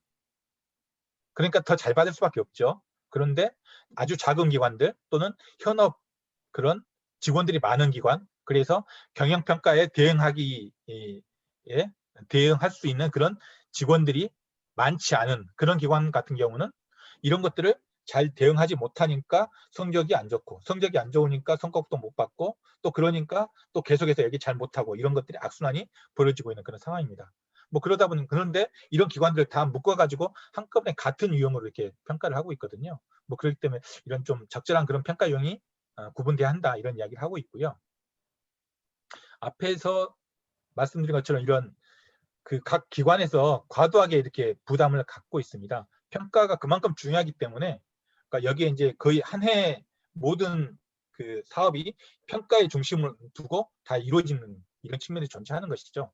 그렇기 때문에 좀 이렇게 되지 않으려면 그런 부담을 조정하는 것들이 상당히 필요하다. 이런 측면에서 저는 이제 좀 성과급 이런 거하고 약간 떼어놓는 게 좀 중요하지 않을까라는 그런 생각도 하고 있는데, 그러니까 이미 성과급을 많이 받고 있는 그런 이제 공기업 쪽에서 좀 여기에 대해서 반발을 많이 하고 있어서 이게 쉽진 않은 그런 상황이 있습니다. 그리고 평가단 구성이나 운영도 좀 개선해야 되는데요. 아마 이건 잘 모르실 수도 있을 것 같습니다만 좀 짧게 말씀드리면, 이 경영평가단은 한 해에 한 100명 정도가 구성이 됩니다. 그래가지고 공기업 평가단, 그 다음에 준정부기관 평가단 이렇게 나눠져 있는데요. 이 평가단 대부분이 다 경영학, 행정학, 경제학 이런 쪽 분들이 많습니다. 그런 교수들이요. 그러다 보니까 평가에 있어가지고 하는 내용들이 그들이 잘 아는 그런 내용들 중심으로 이루어질 수밖에 없습니다. 그러니까 이를테면 경영평가에서 잘 하려고 하면, 이걸 잘 받으려고 하면 자기가 한 내용들이 잘 평가를 받아야 되는데요. 그러면 앞에서 말씀드린, 자 여기 여기 주요 사업, 이게 이제 바로 자기 사업과 관련된 그런 사항인데요. 이런 사업들이 그러니까 잘 받아야 되는데 이것들 잘 평가위원들이 잘 알아야 되잖아요. 그런데 평가위원들이 이런 주요 사업을 잘 알지를 못합니다. 행정학 전공이나 경영학 전공, 경제학 전공 가신 이런 분들이 그런 앞에 나와 있는 이런 뭐 조직 인사, 재무관리 이런 쪽은 잘 알지 모르겠는데 이런 주요 사업, 고유 사업들은 잘 모르시거든요. 그러다 보니까 이런 사업을 평가를 할 때에도 뭐 계획이 잘 세워졌느냐, 이런 지표 이런 것들을 잘 만들었느냐 하고 이런 사업 한 다음에 관리를 잘 했느냐 뭐 이런 식의 일반적인 그런 평가를 밖에 하지 못합니다. 그래서 상당히 좀 문제가 많고요. 그리고 새로 이렇게 평가단으로 들어오시는 분들은 지금 또 이 평가를 어떻게 해야 될지도 잘 모릅니다. 뭐 그러다 보니까 알아서 좀 이상한 그런 평가를 하게 되는 경우가 많고요. 이런 것들 때문에 이 구성이나 운영을 새롭게 바꾸자라는 내용들이 많이 나오고 있습니다. 특히나 이제 경영, 경제학, 행정학 교수 위주로 하는 것들도 좀 약간 바꾸자라는 이야기도 하고 있는 것이고요. 지금 한참 학기 중이잖아요. 제가 올해 저도 평가단으로 들어갔었는데 저랑 같은 팀에 속해 있는 그런 분들이 다 교수님들이었어요. 그러다 보니까 지금 이제 비대면으로 이렇게 막 코로나 때문에 한다고 하지만 한참 평가를 하는 그런 과정에서도 수업이 있고 또 무슨 뭐 학교 여러 가지 일정들이 있어가지고 이거 조정하기 쉽지 않아가지고 평가가 잘 안 됩니다.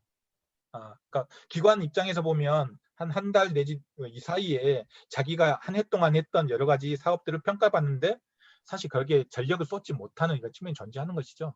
뭐 이런 것들 때문에 계속해서 이런 평가에 대해서 좀 그 신뢰도 이런 것들에 의문이 좀 제기되고 있는 상황입니다.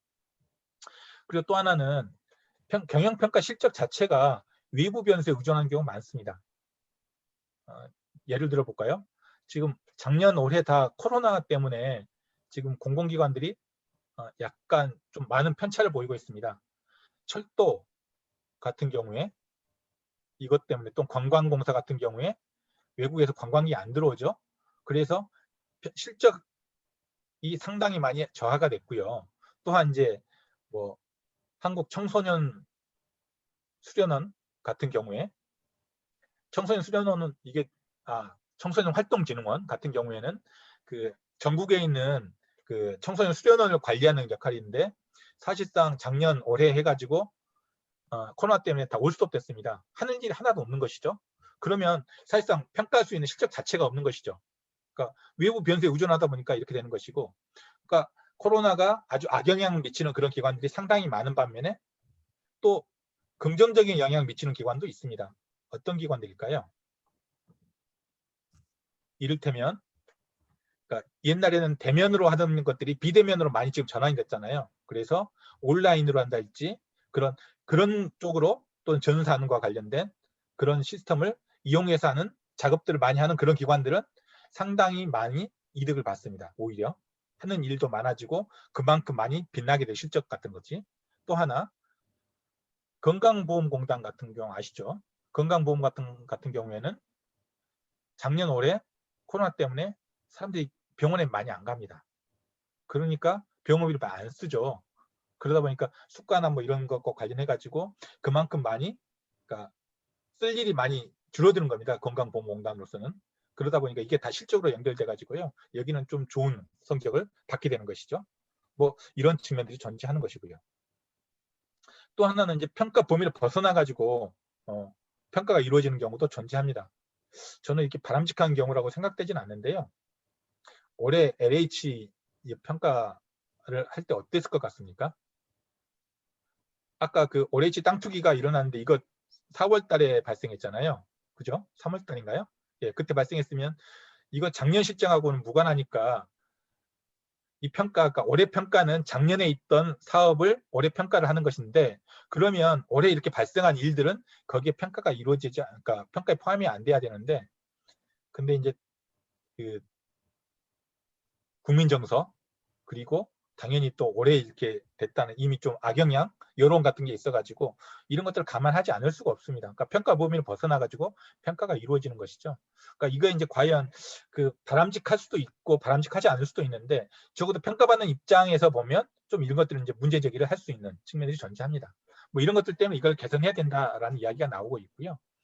그리고 아무래도 시장성을 더 가지고 있는 공기업하고 그다음에 정부 사업을 위탁 대행하는 그런 준정부기관 사이에는 분명히 차이가 있을 텐데 이걸 동일하게 평가하는 것도 문제가 있겠지요.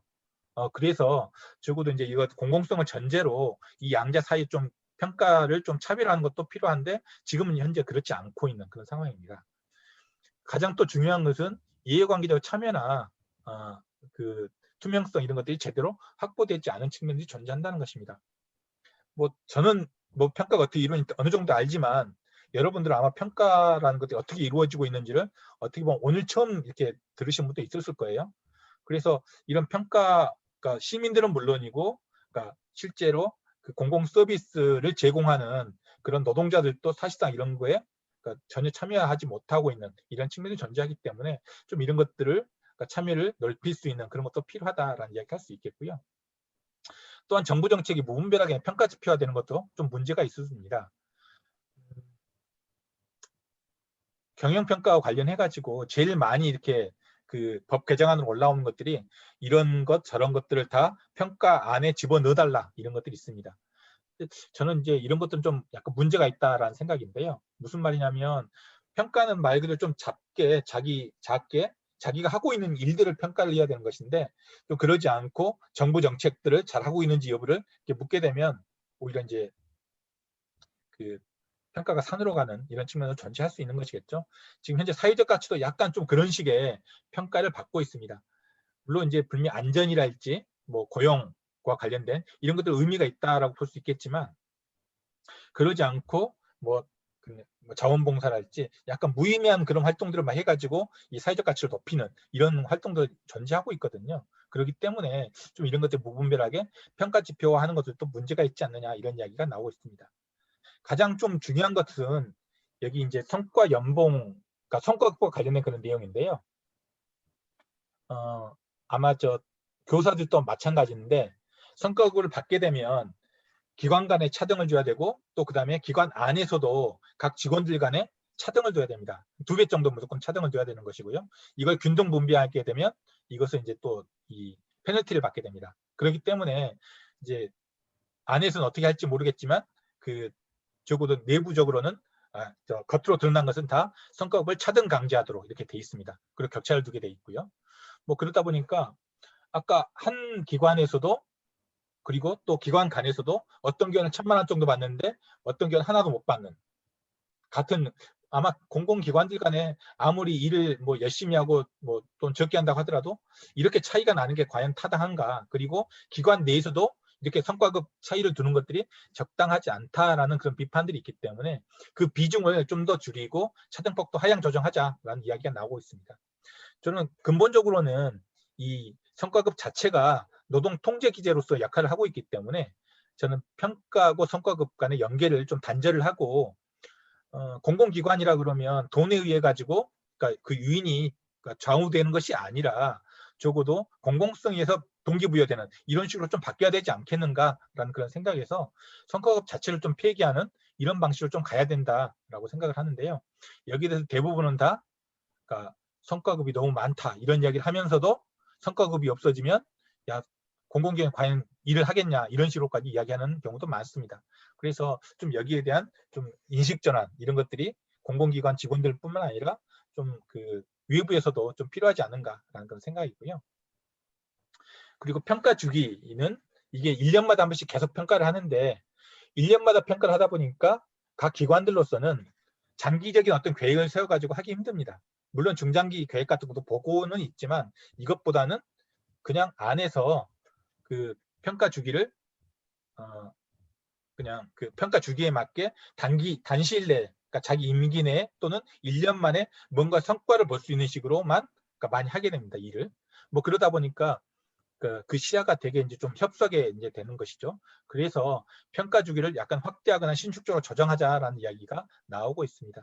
근데 이런 것들은 다 이 성과급보다 연결되어 있는 이런 측면들이 존재하는 것이고요. 고객 만족도 조사가 나와 있는데 사실 그 경영 평가보다는 고객 만족도 조사 이 여기에 들어가는 비용이 상당히 큽니다. 그러니까 지금 여기에 매달려 있는 컨설팅 회사, 노무법인, 또는 이제 한국생산성본부, 표준협회 뭐 이런 여러 가지 그런 그 공공 컨설팅 기관들이 이 고객 만족도 조사 가지고 먹고 살거든요. 그리고 경영 평가를 하게 되면 평가위원들이 거기에 맞는 어떤 근거를 요구하게 되고 또 어떤 뭔가 자문 같은 걸 받았는지 뭔가 어떤 시스템이 제대로 됐는지 이것들을 다 검사를 하게 되는데 그렇게 하려고 하면 갖춰야 되잖아요. 이런 것들이 다 각 기관에서 컨설팅도 받게 되고 영역도 하게 되고 무슨 자문 인사도 그러니까 구성해야 되고 이렇게 하는 건데 이렇게 다 돈이거든요. 다시 말해서 이 공공기관 경영평가가 되면서 고객 만족도 조사를 포함해서 이걸 가지고 먹고 사는 사람들이 엄청나게 많습니다. 여기에 들어가는 돈도 엄청나게 많고요. 단지 직접적으로 평가 제도에 관련되는 것이 아니라 이렇게 간접적으로 평가와 관련된 그러니까 그 내외부 산업 그리고 인력 이것들이 엄청나게 많다라고 볼 수 있는 것이고 저는 그래서 이런 평가 제도를 근본적으로 좀 개편하는 것 좀 필요하지 않을까라는 이제 그런 그 주장을 하고는 있습니다. 근데 여기 대해서는 그러니까 거의 많이 동의를 하지 않더라고요. 그런 상황이고요. 그 밑에 있는 것은 앞에서 제가 말씀드린 그런 것과 많이 연결되는 그런 측면입니다. 그러니까 아까 말한 그런 주요 사업이라는 것은 그러니까 공공 서비스 본연의 의미나 뭐 실적인 수요 충족 또는 어떤 정책 우선순위 이런 것들 반영하고 있는데 근데 이 그 평가위원들은 행정학이나 경영학 뭐 이런 교수들 중심으로 돼 있다 보니까 이런 고유 사안을 잘 모르잖아요. 그렇기 때문에 거의 이제 핵심적인 그 일을 어떤 걸 잘 하고 있는지를 따져보지 않고 아까 말한 어떤 지표 같은 것들 개량 지표가 어떻게 잘 됐느니 또는 환류 모니터링이 잘 됐느니 뭐 이런 것들만 따져보는 것이죠. 뭐 이래서 상당히 문제가 많다는 것이고 그래서 이런 것들 잘 할 수 있는 그런 이제 변별력 제고가 중요하다라는 이야기를 하고 있습니다. 뭐 이런 것들 때문에 평가가 제일 좀 중요하다라는 이야기를 하고 있는 것이고 만약에 이제 이 공공기관 운영법을 전면 개편하자라고 하면 그 중에 핵심은 이 평가제도다라고 말씀드릴 수 있을 것 같습니다. 그 다음에 내부 지배 구조로 들어가세요. 시간 너무 많이 썼는데요. 이건 간단하게 말씀드리도록 하겠습니다. 내부 지배 구조는 그 공공기관의 그 내부적인 그런 관리 체계를 이야기합니다. 그러니까 내부에서 어떻게 이사회를 비롯해 가지고 노동조합도 하나 포함되는 것이겠죠. 그러니까 이 안에서 어떻게 이루어지는지 이게 가장 중요한데요. 자 여기에서는 이제 핵심은 그러니까 참여형 공공기관 지배구조를 만드는 것이다. 그러니까 정부 독점형에서 이해관계자 참여형으로 만드는 이런 것이 좀 중요할 텐데요. 지금은 이사회 구성 자체를 보더라도 대부분 다 기재부가 좌우를 하고 있습니다. 그러니까 아까 그 공공기관 운영에도 마찬가지지만 각 기관별로 구성되어 있는 이 개별 이사회, 개별 기관의 이사회도 임원들, 그러니까 기관장, 감사, 그 다음에 비상임이사, 상임이사 이런 것들이 다 공문위를 통해 가지고 그러니까 구성이 되지만 다 기재부 손을 거쳐가고 나오고 있거든요. 그렇기 때문에 이런 구성 자체가 문제가 있기 때문에 사실상 이제 이 제대로 굴러가지 않는 문제가 존재합니다. 가장 대표적인 예가요. 우리는 이제 4대 강 사업이랄지 그 옛날 박근혜 이명박 정부 시기에 또는 해외 자본개발 사업 같은 경우 여기에 있어서 분명히 문제가 있다 그러면 이 이사회에 있는 뭐 상임이사든지 비상임이사든지 뭔가 결사 반대를 하든지 문제가 있다라고 이야기를 해야 될 텐데 다 그냥 거수기 같이 다 그냥 만장일치로 다 통과시켰거든요. 이렇게 된 이유가 뭐냐면 이 구성 자체가 문제가 있기 때문에 그러하다라는 것이고요. 그런 측면에서 다양한 의견 주체들의 참여가 보장되는 그런 민주적 지배구조를 구현하는 게 상당히 중요하다라는 이야기를 할 수 있을 것 같습니다. 약간 여담이긴 한데 예전에 이제 제가 그 민주노총하고 여기 한국노총하고도 관련되는 분이 있을지 모르겠는데 이 한국노총에 그 관련되는 이쪽 그 공공기관들하고 민주노총의 공공운수노조와 같은 여기 차이점이 뭐냐 공공기관에 관한 그 대응에 한국노총 쪽은 계속 자율경영을 이야기합니다. 그러니까 정부가 관치를 그만두면 우리가 알아서 잘할 수 있다라고 그렇게 이야기하죠. 근데 그렇게 돼버리면 저는 이거 도대체 그럼 민간 기업하고 무슨 차이가 있느냐라고 저는 그런 문제가 있다라고 이야기를 하고요. 그래서 민주노총은 자율경영이 아니라 바로 민주적 지배구조를 이야기해 왔습니다. 뭐냐면 공공기관이라면 공적인 통제는 반드시 필요한데 만약에 공적인 통제에 있어서 민주적인 지배구조가 보장되지 않으면 관료적인 지배구조로 갈 수밖에 없다. 그렇기 때문에 공적인 통제 플러스 바로 이런 민주적인 지배구조가 필요하다라는 것들을 계속해서 꾸준히 이야기해 왔었고요. 그러니까 이것들이 지금 현재는 사회 공공성 강화로도 많이 연결되고 있습니다. 그래서 이것은 지금 다 공유되고 있는 그런 관점이긴 한데, 이제 그런 측면에서 이런 민족 지배구조를 많이 강조를 하고 있습니다. 뭐 이런 것들은 이제 이해 당사자에 의한 어떤 직접적인 그런 감시 메커니즘 구축하고도 연결되는 그런 부분이죠. 근데 좀 여기에 대해서도 아직까지는 좀 제대로 구성되는 곳은 거의 없는 걸로 나타나고 있습니다. 그리고 중요한 것 중에 하나가 임원 인사 개선하는 건데요. 낙하산 인사 많이 말씀드려봤죠. 저도 문재인 정부 들어와가지고는 낙하산 인사에 대해서 글을 거의 쓴 적이 없는데요. 드러난 바에 따르면 문재인 정부 들어와서 낙하산 인사가 이전 정부보다 더 심해졌다고 이야기합니다. 그러니까 그 전문성이 없고 정치권 경력만 가지고, 그러니까 정치적으로 임용되는 그런 사람들이 훨씬 더 많이 늘어났다는 것이죠. 이런 것들 때문에 사실상 이제 공공기관에 여러 가지 문제가 있는 것도 발생하고 있는 것도 사실입니다. 그래서 이런 것들을 좀 개선을 해야 된다라는 이야기를 하고 있는데요. 가장 중요한 게 저는 인사청문회를 도입하는 것이다라고 생각을 합니다. 이 인사청문회는 지금 뭐 최근에 이제 총리랄지 뭐 이런 인사청문회 막 이런 것들 이거 실효성 있냐 이런 이야기도 나오고 그러는데요. 그런 의미가 아니라 적어도 이제 주요 공공기관장을 임명할 때, 그러니까 어떻게, 그러니까 이런 사람에 대해서 문제가 어떻게 경력이 과연 전문성을 가지고 있는지, 타당한 경력은 가지고 있는지, 검증이 제대로 됐는지 이런 것들을 공개해서 따져보자는 것이죠. 그래서 굳이 이렇게 뭐 어떤 구속력을 가진 이제 그런 청문회라기보다는 적어도 이제 강제적인 약간 비가시적인 그런 압박을 가할 수 있는 이런 것만으로도 충분하지 않을까라는 그런 생각에서 시민 인사청문회 이런 것도 도입하자라고 이야기를 하고 있고요. 또 하나 이제 퇴직 공무원 이제 그 임원 선임되는 것을 제한하자라는 것인데, 이 문제는 예전에 그 세월호 참사 이후에 그때 이제 해피야 뭐 이런 이야기도 있고 막 그래서 그때 이제 많이 이야기가 된 바가 있습니다. 그러니까 해수부 공무원들이 퇴직한 다음에 이런 이제 산하기관으로 막 들어가는 이런 그 관행하고도 연결되어 있는 측면인데요. 지금 현재는 퇴직일로부터 6개월 이상 경관 후에 임명이 될 수 있게 돼 있는데, 공모를 거치게 되면 그냥 일주일 전에 해당 그 부처 과장으로 국장으로 있던 사람이 그 다음에 임원으로 오는 경우도 비일비재합니다. 근데 대부분 지금 현재는 공개 모집에 의해 가지고 그러니까 임원 선임이 이루어지고 있거든요. 그렇기 때문에 좀 이런 선임 규정을 없애자라는 이야기를 하고 있고요. 그리고 공직자윤리법에 있는 어떤 규정도 확대하자 이런 이야기도 나오고 있습니다. 근데 세월호 때 그렇게 그러니까 문제가 많이 생겼는데 그 이상인가 많이 확대한 그런 측면들이 거의 보이지 않고 있는 그런 상황이고요. 그리고 자격 요건도 구체화하자 이런 이야기 나오고 있는데, 이것은 이 정도만 말씀드리겠습니다. 사실 여기다 이제 자세한 이야기를 할 수 있을 것 같은데요. 여전히 이것도 빠져나가는 방법이 여러 가지가 있더라고요. 그래서 좀 논란이 되고 있는 것 같습니다. 이것도요. 그리고 이제 가장 중요한 건 아닌데 그 핵심적인 그 내용 중에 하나가 이 임원추천위원회와 관련된 그런 역할입니다. 지금은 옛날하고는 이제 좀 달리 어떤 임원을 임명을 할 때 그 안에서 그 기관에서 임원추천위원회를 구성을 해가지고 여기에서 임원들을 이제 추천할 수 있게 돼 있거든요. 그래서 뭐 이렇게 하다 보면 좀 나름대로 좀 괜찮은 사람도 들어갈 수 있게 이렇게 돼 있긴 한데, 지금 현재는 거의 거수기 역할밖에 하지 못하고 있어가지고, 특히나 그 안에서 뭐 한 5배수 정도 이렇게 추천할 수 있게 돼 있어가지고, 아무리 이제 어떤 사람을 뭐 괜찮은 사람을 추천한다 하더라도 위에 올라가면 5배수째 해당하는 사람들이 되는 경우도 있고 그렇습니다. 그래가지고 상당히 좀 문제가 되는 경우도 있고요. 그래서 그 역할을 실제로 하고 좀 구성도 다양화하자라는 이야기가 나오고 있는 그런 상황입니다. 이제 가장 중요한 것은 좀 이제 이건데요. 저는 공공기관 운영에 그 노동자 시민의 참여를 확립하는 게 가장 중요하다라는 걸 생각을 합니다. 그래서 이런 것들을 좀 내걸 필요가 있겠다라는 것이고요.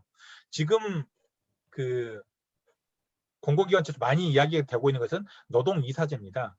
특히 한국노총 쪽에서 이제 그 노동이사제를 많이 이야기하는 건데요. 이것은 굳이 이야기하면 그 유럽에 있는 그 이제 그 독일식의 공동결정제에 나와 있는 노동자 대표 이사제, 이것을 약간 가져온 것이다라고 보시면 될 것 같습니다. 이제 이 노동자 경영 참여는 사실 어떻게 보면 양락이거든요. 하나는 이사회에 이제 그 노동자 대표가 참여하는 이게 하나가 있고, 그다음에 직장 평의회를 통해 가지고, 그러니까 사실은 이제 그 의견을 제출하는 이런 양락이가 있어야 되는데, 우리는 지금 현재 이 직장 평의회 내지 그 경영협의회, 이것은 거의 지금 논의가 되고 있지 않은 그런 상황이고, 노동이사제만 이제 하나 들어가고 있습니다. 이제 그러다 보니까 상당히 한계가 많은데, 이 노동자 이사 한 명 들어가는 것이 아주 뭔가 바꿀 정도로 그렇게 의미가 있지는 않습니다. 제가 그 앞에서 약간 그 농담 따먹기 비싸게 할 때 서울시 사회서비스원 비상임 이사라고 그랬는데요. 14~15명 정도 되는 12명인가 되는 사람들 중에서 저도 한 명 들어가 있습니다. 그러니까 이 비상임 이사로요. 그러면 그리고 또 이제 노동이사도 한 명 있고요. 근데 이렇게 두 명이서 그러니까 여러 가지 이야기를 하는데, 사실상 이 두 명 가지고 뭔가 바꾼다는 자체가 쉽지 않습니다. 그러니까 10명 중에서 표결을 한다 하더라도 그렇고, 물론 표결을 하는 경우는 많지는 않은데, 뭐 그렇기 때문에 사실 한두 명 간다 그래가지고 뭐 완전히 뭐 소위 노치, 그러니까 노동자가 아예 그러니까 좌지우지한다 이런 식으로 말하는 것은 어불성설이고요. 뭐 대신에 적어도 이 노동자 이사가 참여하게 되면 그만큼 약간 이제 정보 공유랄지 이런 것들이 의미가 있어지겠죠. 저는 그런 측면에서 이 공공기관 지배구조 민주화 측면에서 노동이사제를 바라보자라고 이야기를 하고 있습니다. 그러니까 노동이사는 그러니까 외부에 있는 그런 사람보다 그 기관에서 훨씬 더 많이 알고, 그리고 전문가로서 참여할 수가 있기 때문에 경영진 견제하는 사람으로서는 오히려 훨씬 더 유능할 수 있다는 것이죠. 이런 측면에서 이해관계자 어떤 참여로서, 그러니까 어떤 그 공공 서비스 이용자들과 또는 소비자 단체, 이런 책임 있는 협회와 같은 이해관계자들과 참여들과 함께 노동자 대표도 참여해가지고 공공이사회를 구성하는 이런 것들이 좀 의미가 있지 않을까. 이렇게 했을 때 좀 공공기관도 좀 제대로 갈 수 있지 않을까라는 생각이고요. 내부적으로는 바로 이런 식의 어떤 그런 구조, 그리고 밖으로는 공공기관 운영위원회 이런 것들을 바꾸는 것들이 좀 의미가 있겠다라는 그런 생각을 했습니다. 다만 그 한계는 분명하겠죠. 그러니까 앞에서 말씀드린 것처럼 이런 그 이사회도 그렇고 공공기관 운영위원회도 마찬가지고, 이게 정부의 분명히 이제 국가의 탈정치화 전략 속에서 나온 것이다라는 것을 명확하게 깨닫고, 이것을 뭔가 바꿀 수 있을 어떤 그런 그 다른 어떤 전략이나 전술 이런 것들을 함께 존재한 상태에서 이런 것들도 함께 나갈 필요가 있는데, 사실 이제 그런 것까지는 좀 무망할 것 같고요. 일단 이런 것들을 제대로 인식하는 것만으로도 좀 의미가 있지 않을까라는 그런 생각을 했습니다.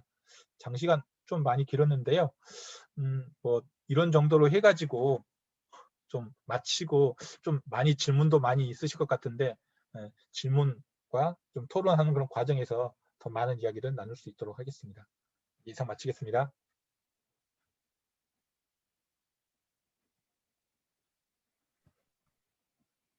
예, 수고하셨습니다. 긴 시간 동안 1시간 반 정도 하셨는데, 예, 뭐 생소한 말도 있고 개념도 있고 뭐 오랜만에 경영이란 말을 많이 듣게 돼서 예,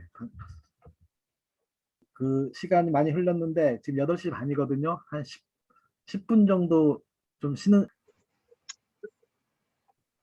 뭐 사실 저도 그렇게 크게 질문할 거나 얘기할 거는 없는데, 사회자님의 어쩔 줄 모르는 심정을 달래기 위해서 약간 여쭤보자면은, 그 요새 그 주인 대리인 이론으로 그 외부에서 어떻게 규제를 해서 이거를 주인의 이익을 그대로 하게 할 것인가라는 이론을 한물 가고 그 스튜어드 시오리? 예, 스튜어드십 스튜어드십 시오리, 시오리. 예. 스튜어드십 시오리라고 해서 이게 뭔가 해서 잠시 검색을 해봤더니 그 뭐 그게 아니라 뭐 내부적으로 내부적으로 그 대리인이 아니라 같이 예. 이해 같이 할 수 있다, 뭐 이런 이론이라고 얘기를 하는 것 같고요. 그다음에 예, 이제 예. 신공공 관리에 대한 비판을 신공공 서비스로는 공공가치 관리론 이런 걸로 이제 대체해야 된다, 뭐 이런 말씀을 잠깐 앞에서 해주셨는데, 그거에 대해서 이제 이런 이론적인 것들에 대해서 좀 설명을 좀 더 해주셨으면 좋겠고, 그것이 지금 뒤에서 말씀하신 이러저러한 개편 방안 내지는 이런 개혁 방안하고 어떻게 연결되는지 조금만 얘기를 해주셨으면 좋겠습니다.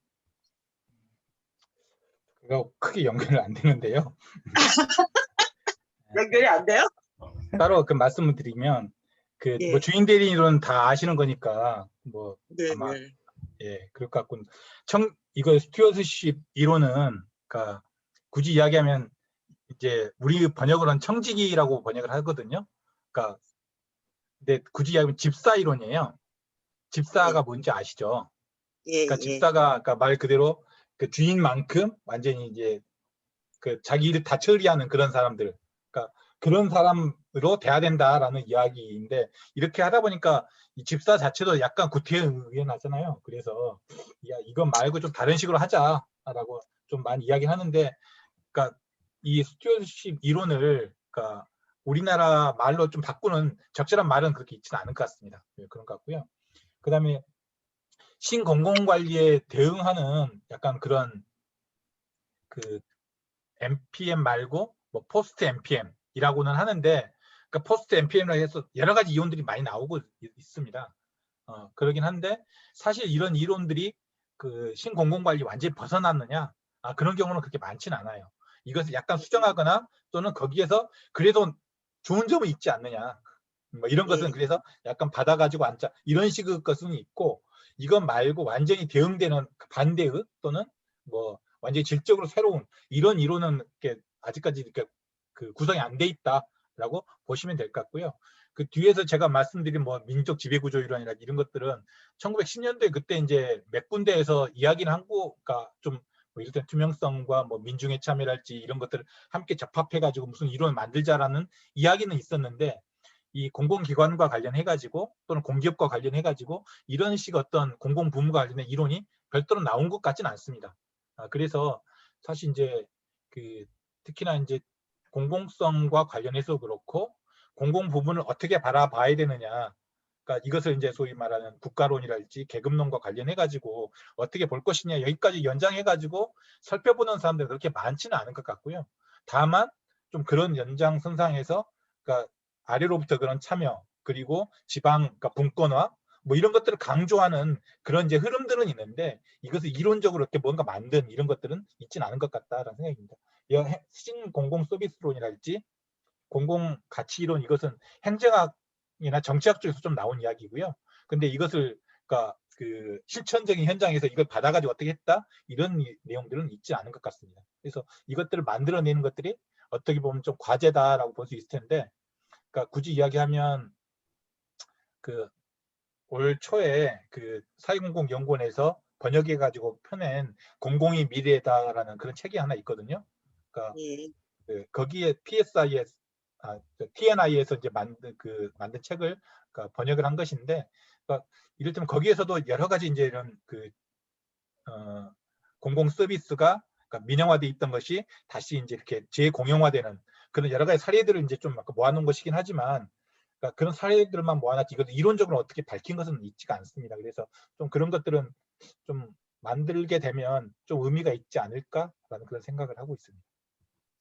예, 감사합니다. 저도 이게 청지기론이나 뭐 신공공 서비스, 뭐 공공가치론 같은 거를 아주 그냥 대충 검색해서 찾아봤는데 그치. 이거를 이 우리의 개혁과 연결시키려면 시킬 수도 있지만 굉장히 옹색해질 것 같다라는 네. 느낌이 들더라고요. 그래서 좀 이런 이론적인 것들이 구성이 되었으면 좋겠다라는 바람에서 말씀드렸습니다. 혹시 뭐 또 다른 게 없습니까? 다른 질문이나 의견.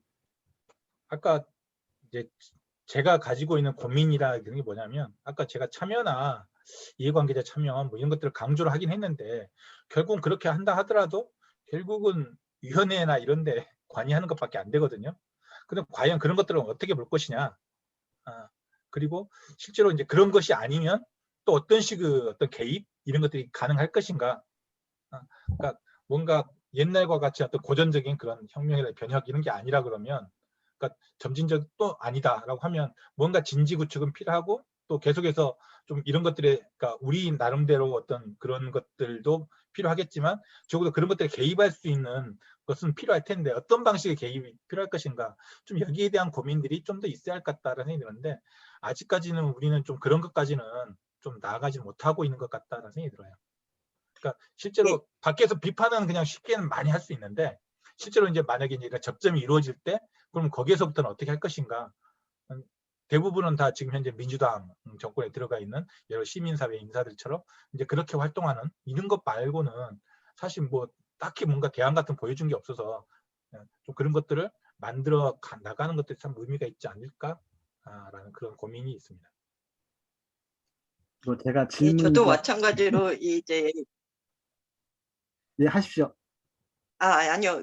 그냥 드는 생각인데요. 이거 끝까지 듣다 보니까 결국은 계속 온갖 위원회를 만드는 다시 이런저런 위원회를 만들고 위원회를 어떻게 바꾸고 뭐 이렇게 얘기가 돼서 이것밖에 없을까 이런 생각이 들기는 하는데 그렇다고 그럼 다른 대안을 얘기를 그럴 게 저도 없어갖고 가만히 있었는데 그런 부분에 대한 고민이 좀 확실히 이제 이론적인 것과 연결시켜서 좀 해봤으면 좋겠다라는 생각이 들었습니다. 예, 말씀하세요, 사회자님. 그러니까 실은 이런 질문이 나오면 제가 답을 못할 것 같아서 미리 제가 먼저 이렇게 저도 대안이 없어서 대안이 없을 것 같아서 말을 못했어요.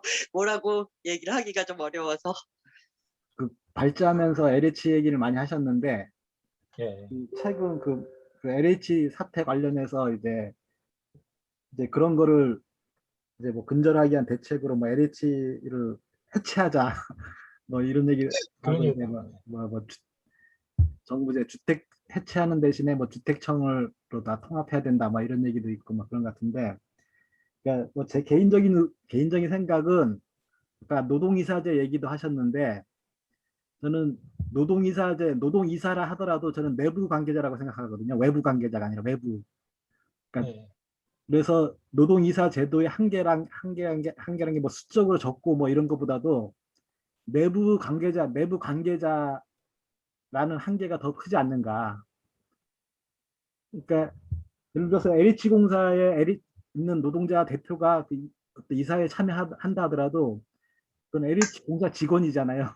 그렇죠. 예. 네, 그러니까 그런 내부 관계자일 뿐이고, 그러니까 예를 들어서 LH 공사에 대한 어떤 민주적 통제 뭐 이런 부분들은 저는 외부에 의해서 이루어져야 되지 않는가 생각이 들거든요. 근데 그런 거는 아까 뭐 위원회라고 그냥 단적으로 얘기하셨는데 그 위원회 형식은 이제 어쨌든 내부 관계자가 아닌 외부 관계자가 참여하는 틀을 만드는 것이라는 생각이 들고 문제는 그 외부 관계자가 참여하는데 그 외부 관계자들이 실은 공공기관이 펼치는 사업에 의해서 영향을 받는 일반 사람들이잖아요. 시민들이고. 그렇죠. 예. 네. 이제 그리고 주요 사업의 내용이란 것도 대부분 그 공공적인 영역에서의 그 공공성과 관련된 사업들이고 공공기관이 하는 사업들 자체가 그렇기 때문에 그런 부분에 대한 그러니까 평가를 할 수 있는 주체는 외부 주체가 돼야 되지 않겠는가라는 생각이 들고 실은 그 평가의 내용이 핵심적이지 않겠냐는 생각이 들어요. 아까 그 평가 항목을 쭉 얘기하셨는데 그 평가 항목에 보면 이제 뭐 사회적 가치가 들어가 있긴 하지만은 예를 들어서 공공성과 연관된 그 관련된 평가 항목이 거의 없잖아요. 사실은 보면 그런 부분들을 어떻게 평가해 놓을 것인가 이런 부분들이 중요한 것 같다 생각이 들고 공공성의 영향을 받는 당사자들 참여하는 구조 이런 걸 어떻게 만들 것인가라는 생각이 저는 그런 부분에 그런 거를 좀 더 구체적으로 하는 방안들이 필요하지 않겠는가.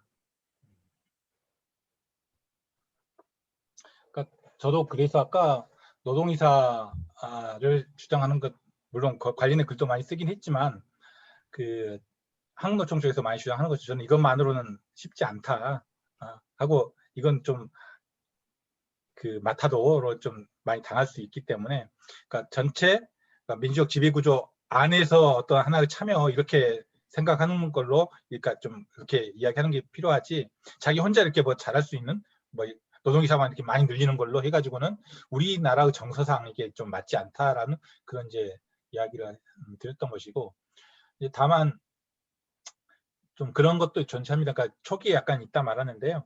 만약에 산별노조가 된다 그러면 이제 과연 어떻게 할 것이냐. 저는 산별노조 참여는 저는 의미가 있다고 생각하거든요. 일단 각 기관, 기업이 아니라 그 전체를 포괄하는 그런 이제 그 거기도 만약 노동회사로 봐가지고 참여를 한다 그러면 어떻게 볼 것인가. 그러니까 독일에서는 사실 이제 그런 경우가 그 산별노조 가능하기 때문에 좀 그런 것들이 이제 원활하게 이루어지는데 우리는 다 기업별 노조라서 사실 이제 그게 잘 안 되고 있는 측면도 있어서요. 좀 이런 것들은 전반적인 어떤 그 뭐 조직 구조하고 다 연결되어 있는 그런 측면이라고 생각되고요. 저도 마찬가지로 내부에서 할 수 있는 것과 내부에서 할 수 없는 것은 좀 구별해야 된다라는 생각이고 내부 개혁은 사실 쉽지는 않습니다. 그게 하고 실제로 이제 단합하는 경우도 많이 있는 것이고요. 특히 이제 정규직 노동조합과 그 회사 사측이 그러니까 그 이제 야합하는 경우도 상당히 많이 있기 때문에 이제 그런 것을 돌파할 수 있는 것은 이제 외부에 있다고도 생각되고요. 그러니까 사실 그런데 그렇게 하려고 하면 내부에서 어떤 도움이 또 없어서는 이게 불가능하거든요. 그래서 사실 이렇게 연계하는 그런 이렇게 이제 관계망 이런 것들을 좀 구축하는 것이 필요하지 않을까라는 생각이 있고, 네 그렇습니다. 예를 들어서 국회 같은 데서 그런 거를 만들 수는 없나요? 국회에서요? 예. 그러니까 국회가 그러니까 의회가 관장하는 평가 기구라든지 뭐 그런. 그것도 가능합니다. 네. 그러니까 평가권을 아예 그러니까 국회에서 하는 걸로 이렇게 하는 것도 하나의 대안은 될 수가 있습니다. 그래서 국회에서 그 평가위원들을 임명을 해가지고 한 달치 이렇게 하는 방법도 있고요. 또는 아예 평가를 자체에서 이렇게 하는 방법도 존재하죠. 다른 나라는 그렇게 하는 경우도 있기 때문에. 그러니까 그 기관별로 하고 이건 이제 받아 안아가지고 그냥 이제 그 모니터 방식으로 이제 그것을 수용하거나 이렇게 하는 방식도 있고요. 이건 이제 성과급 같은 게 그 굳이 결부가 안 되기 때문에 가능한 그런 경우고 우리는 지금 현재 과연 그렇게 했을 경우에 평가가 제대로 될 거냐 이런 것에 대한 약간 우려가 있어서 그렇게 하지 못하는 것이죠. 근데 좀 다양한 방법들을 한번 모색을 해봤으면 좋겠다라는 생각입니다. 국회가 일을 하게 만들어야죠. 네. 일을 쓸데없는 그러면 많이 하는데 일을 하게 만들어야 되는 게 쓸데없는 게 아니죠. 그래도 다 그러면 요구하면 되는 것이고요. 네. 아니 그러니까, 국회가 많은 일을 하게 만드는 게 네. 실제로 이제 국회가 있을 수도 있고요. 아까 지방공기업 같은 경우에는 지방의회가 역할을 할 수도 있기 때문에 그런 차원에서 나름대로 이제 그렇게 뭐 이를테면 뭐 부산시의회에서 그러니까 뭐 그 공공기관과 관련해 가지고 어떻게 관리하는 이런 것들을 했더니 괜찮더라 이렇게 하면 이것을 확산시킬 수 있는 그런 것도 가능한 거죠. 이를테면.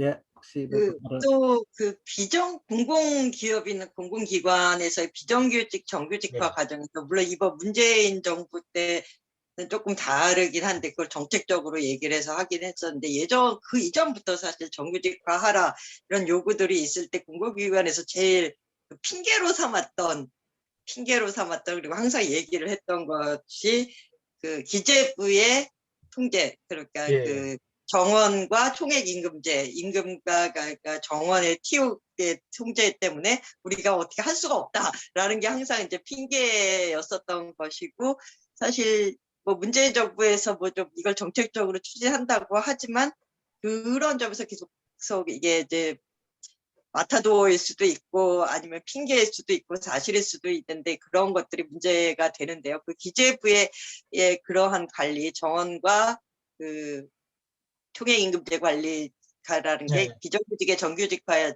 경제적인 결림돌이 되는 게 되게 이전부터 많았었는데 그런 문제는 어떻게 해결해야 하나요? 여전히 지금 회의를 안 되고 있는 상황이고요. 다만 예. 이거 영어도 좀 구별을 해야 되는데 그 중앙정부 기관에 있어서 예산, 그러니까 인건비 이런 것들을 그러니까 약간 좀 제한하는 것은 총액인건비제라고 이야기하고요. 이제 지방자치단체의 경우에는 기준인건비제라는 이름으로 바뀌었습니다. 이렇게 기준 정해놓고 거기에 맞춰가지고 이제 인건비를 이제 내려주는 이런 방식으로 돼 있고요.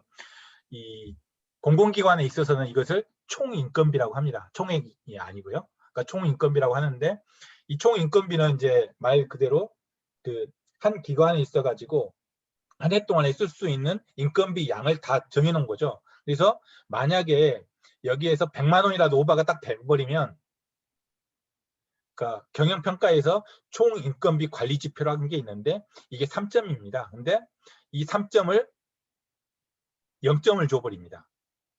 이해되시죠? 그래서 100점 만점에서 이 3점이라는 게 엄청나게 큰 것이죠. 그래가지고 근데 이게 all or nothing으로 돼 있어서 3점 맞든지 빵점 맞든지 이렇게 되기 때문에 이걸 어기면 안 되는 것이죠. 얼마 전에 철도공사가 그러니까 한 이 정도면 충분하겠지 했는데 알고 봤더니 뭔가 이렇게 인상분이 있어가지고 1억 원인가 10억 원인가 오버가 돼가지고 문제가 생겼습니다. 총인건비 오버가 돼요. 그거 한 다음부터 막 소명도 하고 또 하긴 했는데 이렇게 논란이 된 다음부터는 지금부터는 그러니까 항상 그러니까 사측하고 노조하고 이렇게 뭔가 그 교섭을 할 때 1,000억 정도인가 이것을 항상 좀 남겨놓고 그 한도 내에서 인건비 인상을 하는 걸로 이렇게 하고 있습니다. 그러니까 대부분은 그냥 다 그렇게 하고 있거든요. 혹시라도 그러니까 1인당 조금만 오른다 하더라도 그렇게 액수가 커져 버리니까 그러니까 아무튼 그런 정도는 그러니까 남겨놓은 걸로 이렇게 이야기하고 있는데요. 아무튼 근데 이 안에 지금 현재 비정규직 같은 경우에는 별도 인건비를 처리하고 있습니다. 그러니까 지금 현재 그 공공부문 비정규직 정규직 전환을 위해 가지고 그러니까 기간제라든지 간접 고용이 무기각직으로 지금 전환이 됐거든요. 그러니까 공무직으로. 근데 이 공무직 같은 경우에 그러니까 이제 정부는 이걸 정규직이라고 이야기하고 있지만 정식으로 이 기존 정규직하고 다르게 무기계약직으로 지금 완전히 별도로 지금 관리가 되고 있고요. 여기는 그러니까 임금 체계도 다르고 그러니까 인건비 관리도 전체 그 인건비에서 빠져가 독자적으로 되고 있습니다.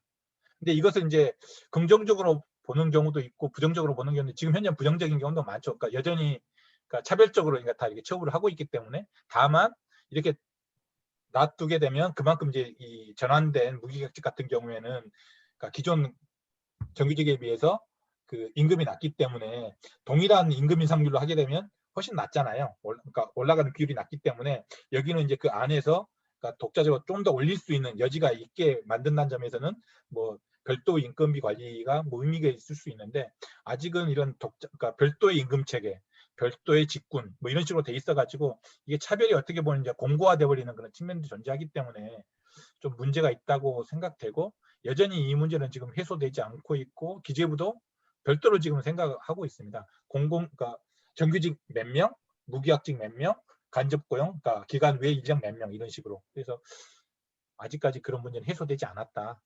그래서 지금 현재는 좀 공공우수 노조 같은 경우도 힘들긴 한데, 그러니까 직군 통합 그리고 임금 체계에도 그러니까 좀 같이 맞추는 이런 것들도 고민하고 있고 뭐 여러 가지 사업들을 지금 함께 고민하고 있는 상황입니다.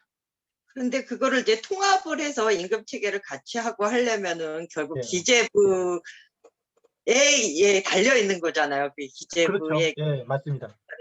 이제 그런 거에 대해서 그러면 기재부 보고 올려달라 이렇게만 얘기할 수 있는 건지 뭔가 제도적으로 문재인 정부가 뭐 이렇게 하겠다라고 했는데 그런 거는 전혀 생각을 안 하고 있는 건지 이제 뭐 그런. 문재인 정부가 하겠다고 한 건 없는 것 같아요. 네. 그러니까 공공부문 비정규직화라고 하더라도 그 공무직 예, 이상으로는 전혀 생각하지 예, 않고 맞죠. 있다라는 예, 거의 없습니다 지금 현재.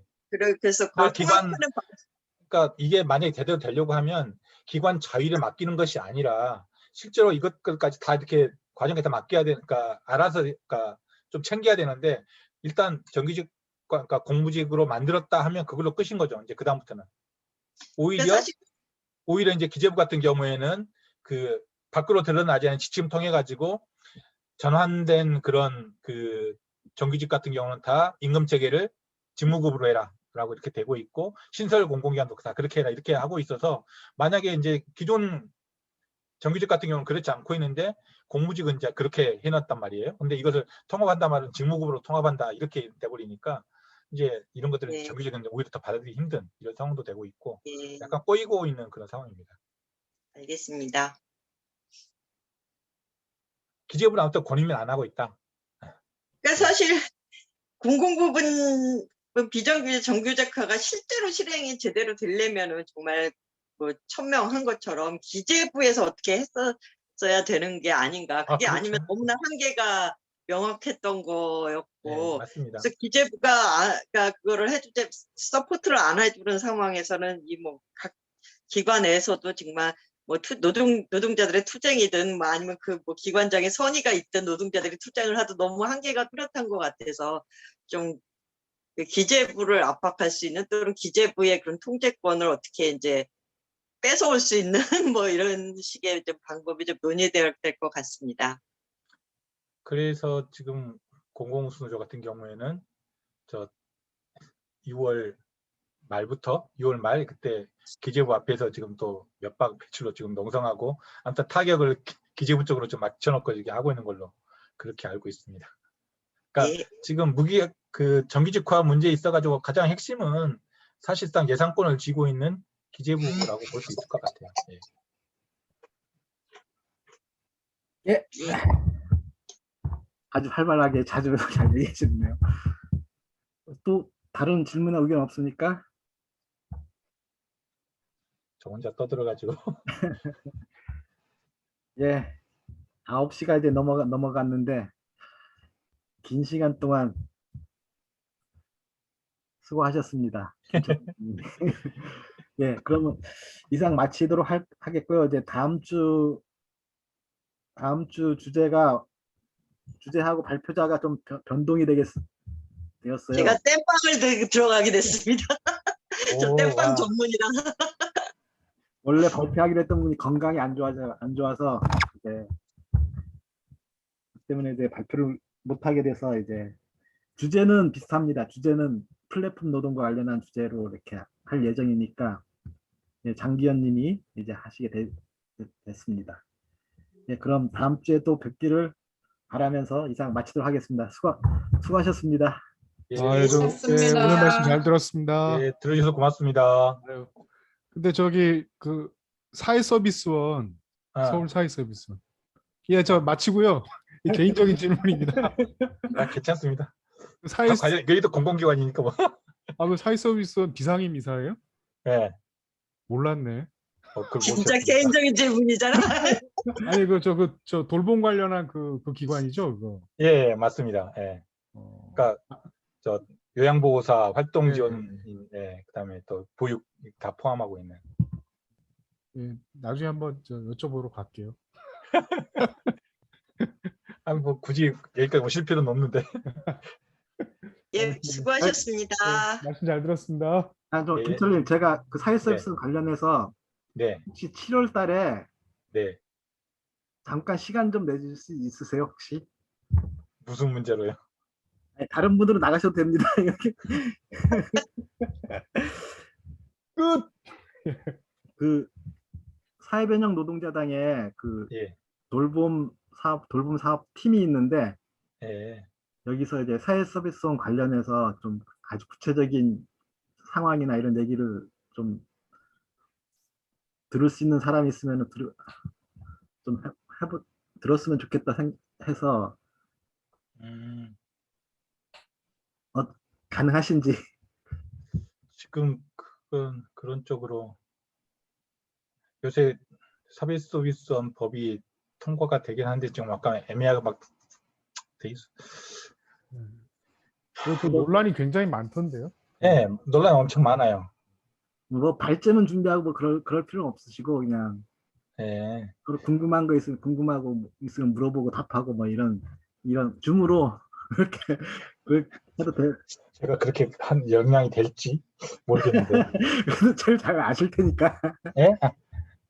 아니 뭐 이론적으로 잘 네. 아시는 분이 제가 이론적으로 말고 이론적으로 하려고 하는 게 아니라 현황. 상황, 예, 현황, 현황. 네, 뭐 그런 것은 네 말씀드릴 수 있을 것 같습니다. 서울뿐만 아니라 뭐 전국적으로 어떻게 되고 네. 있는지. 네. 그 뭐 저 예를 들면 뭐 조직이라든가 요즘 뭐 그 돌봄 협동조합 이런 것도 많이 생기던데 그런 그런 것들은 크게 쪽하고는 뭐 관계 없어요. 예.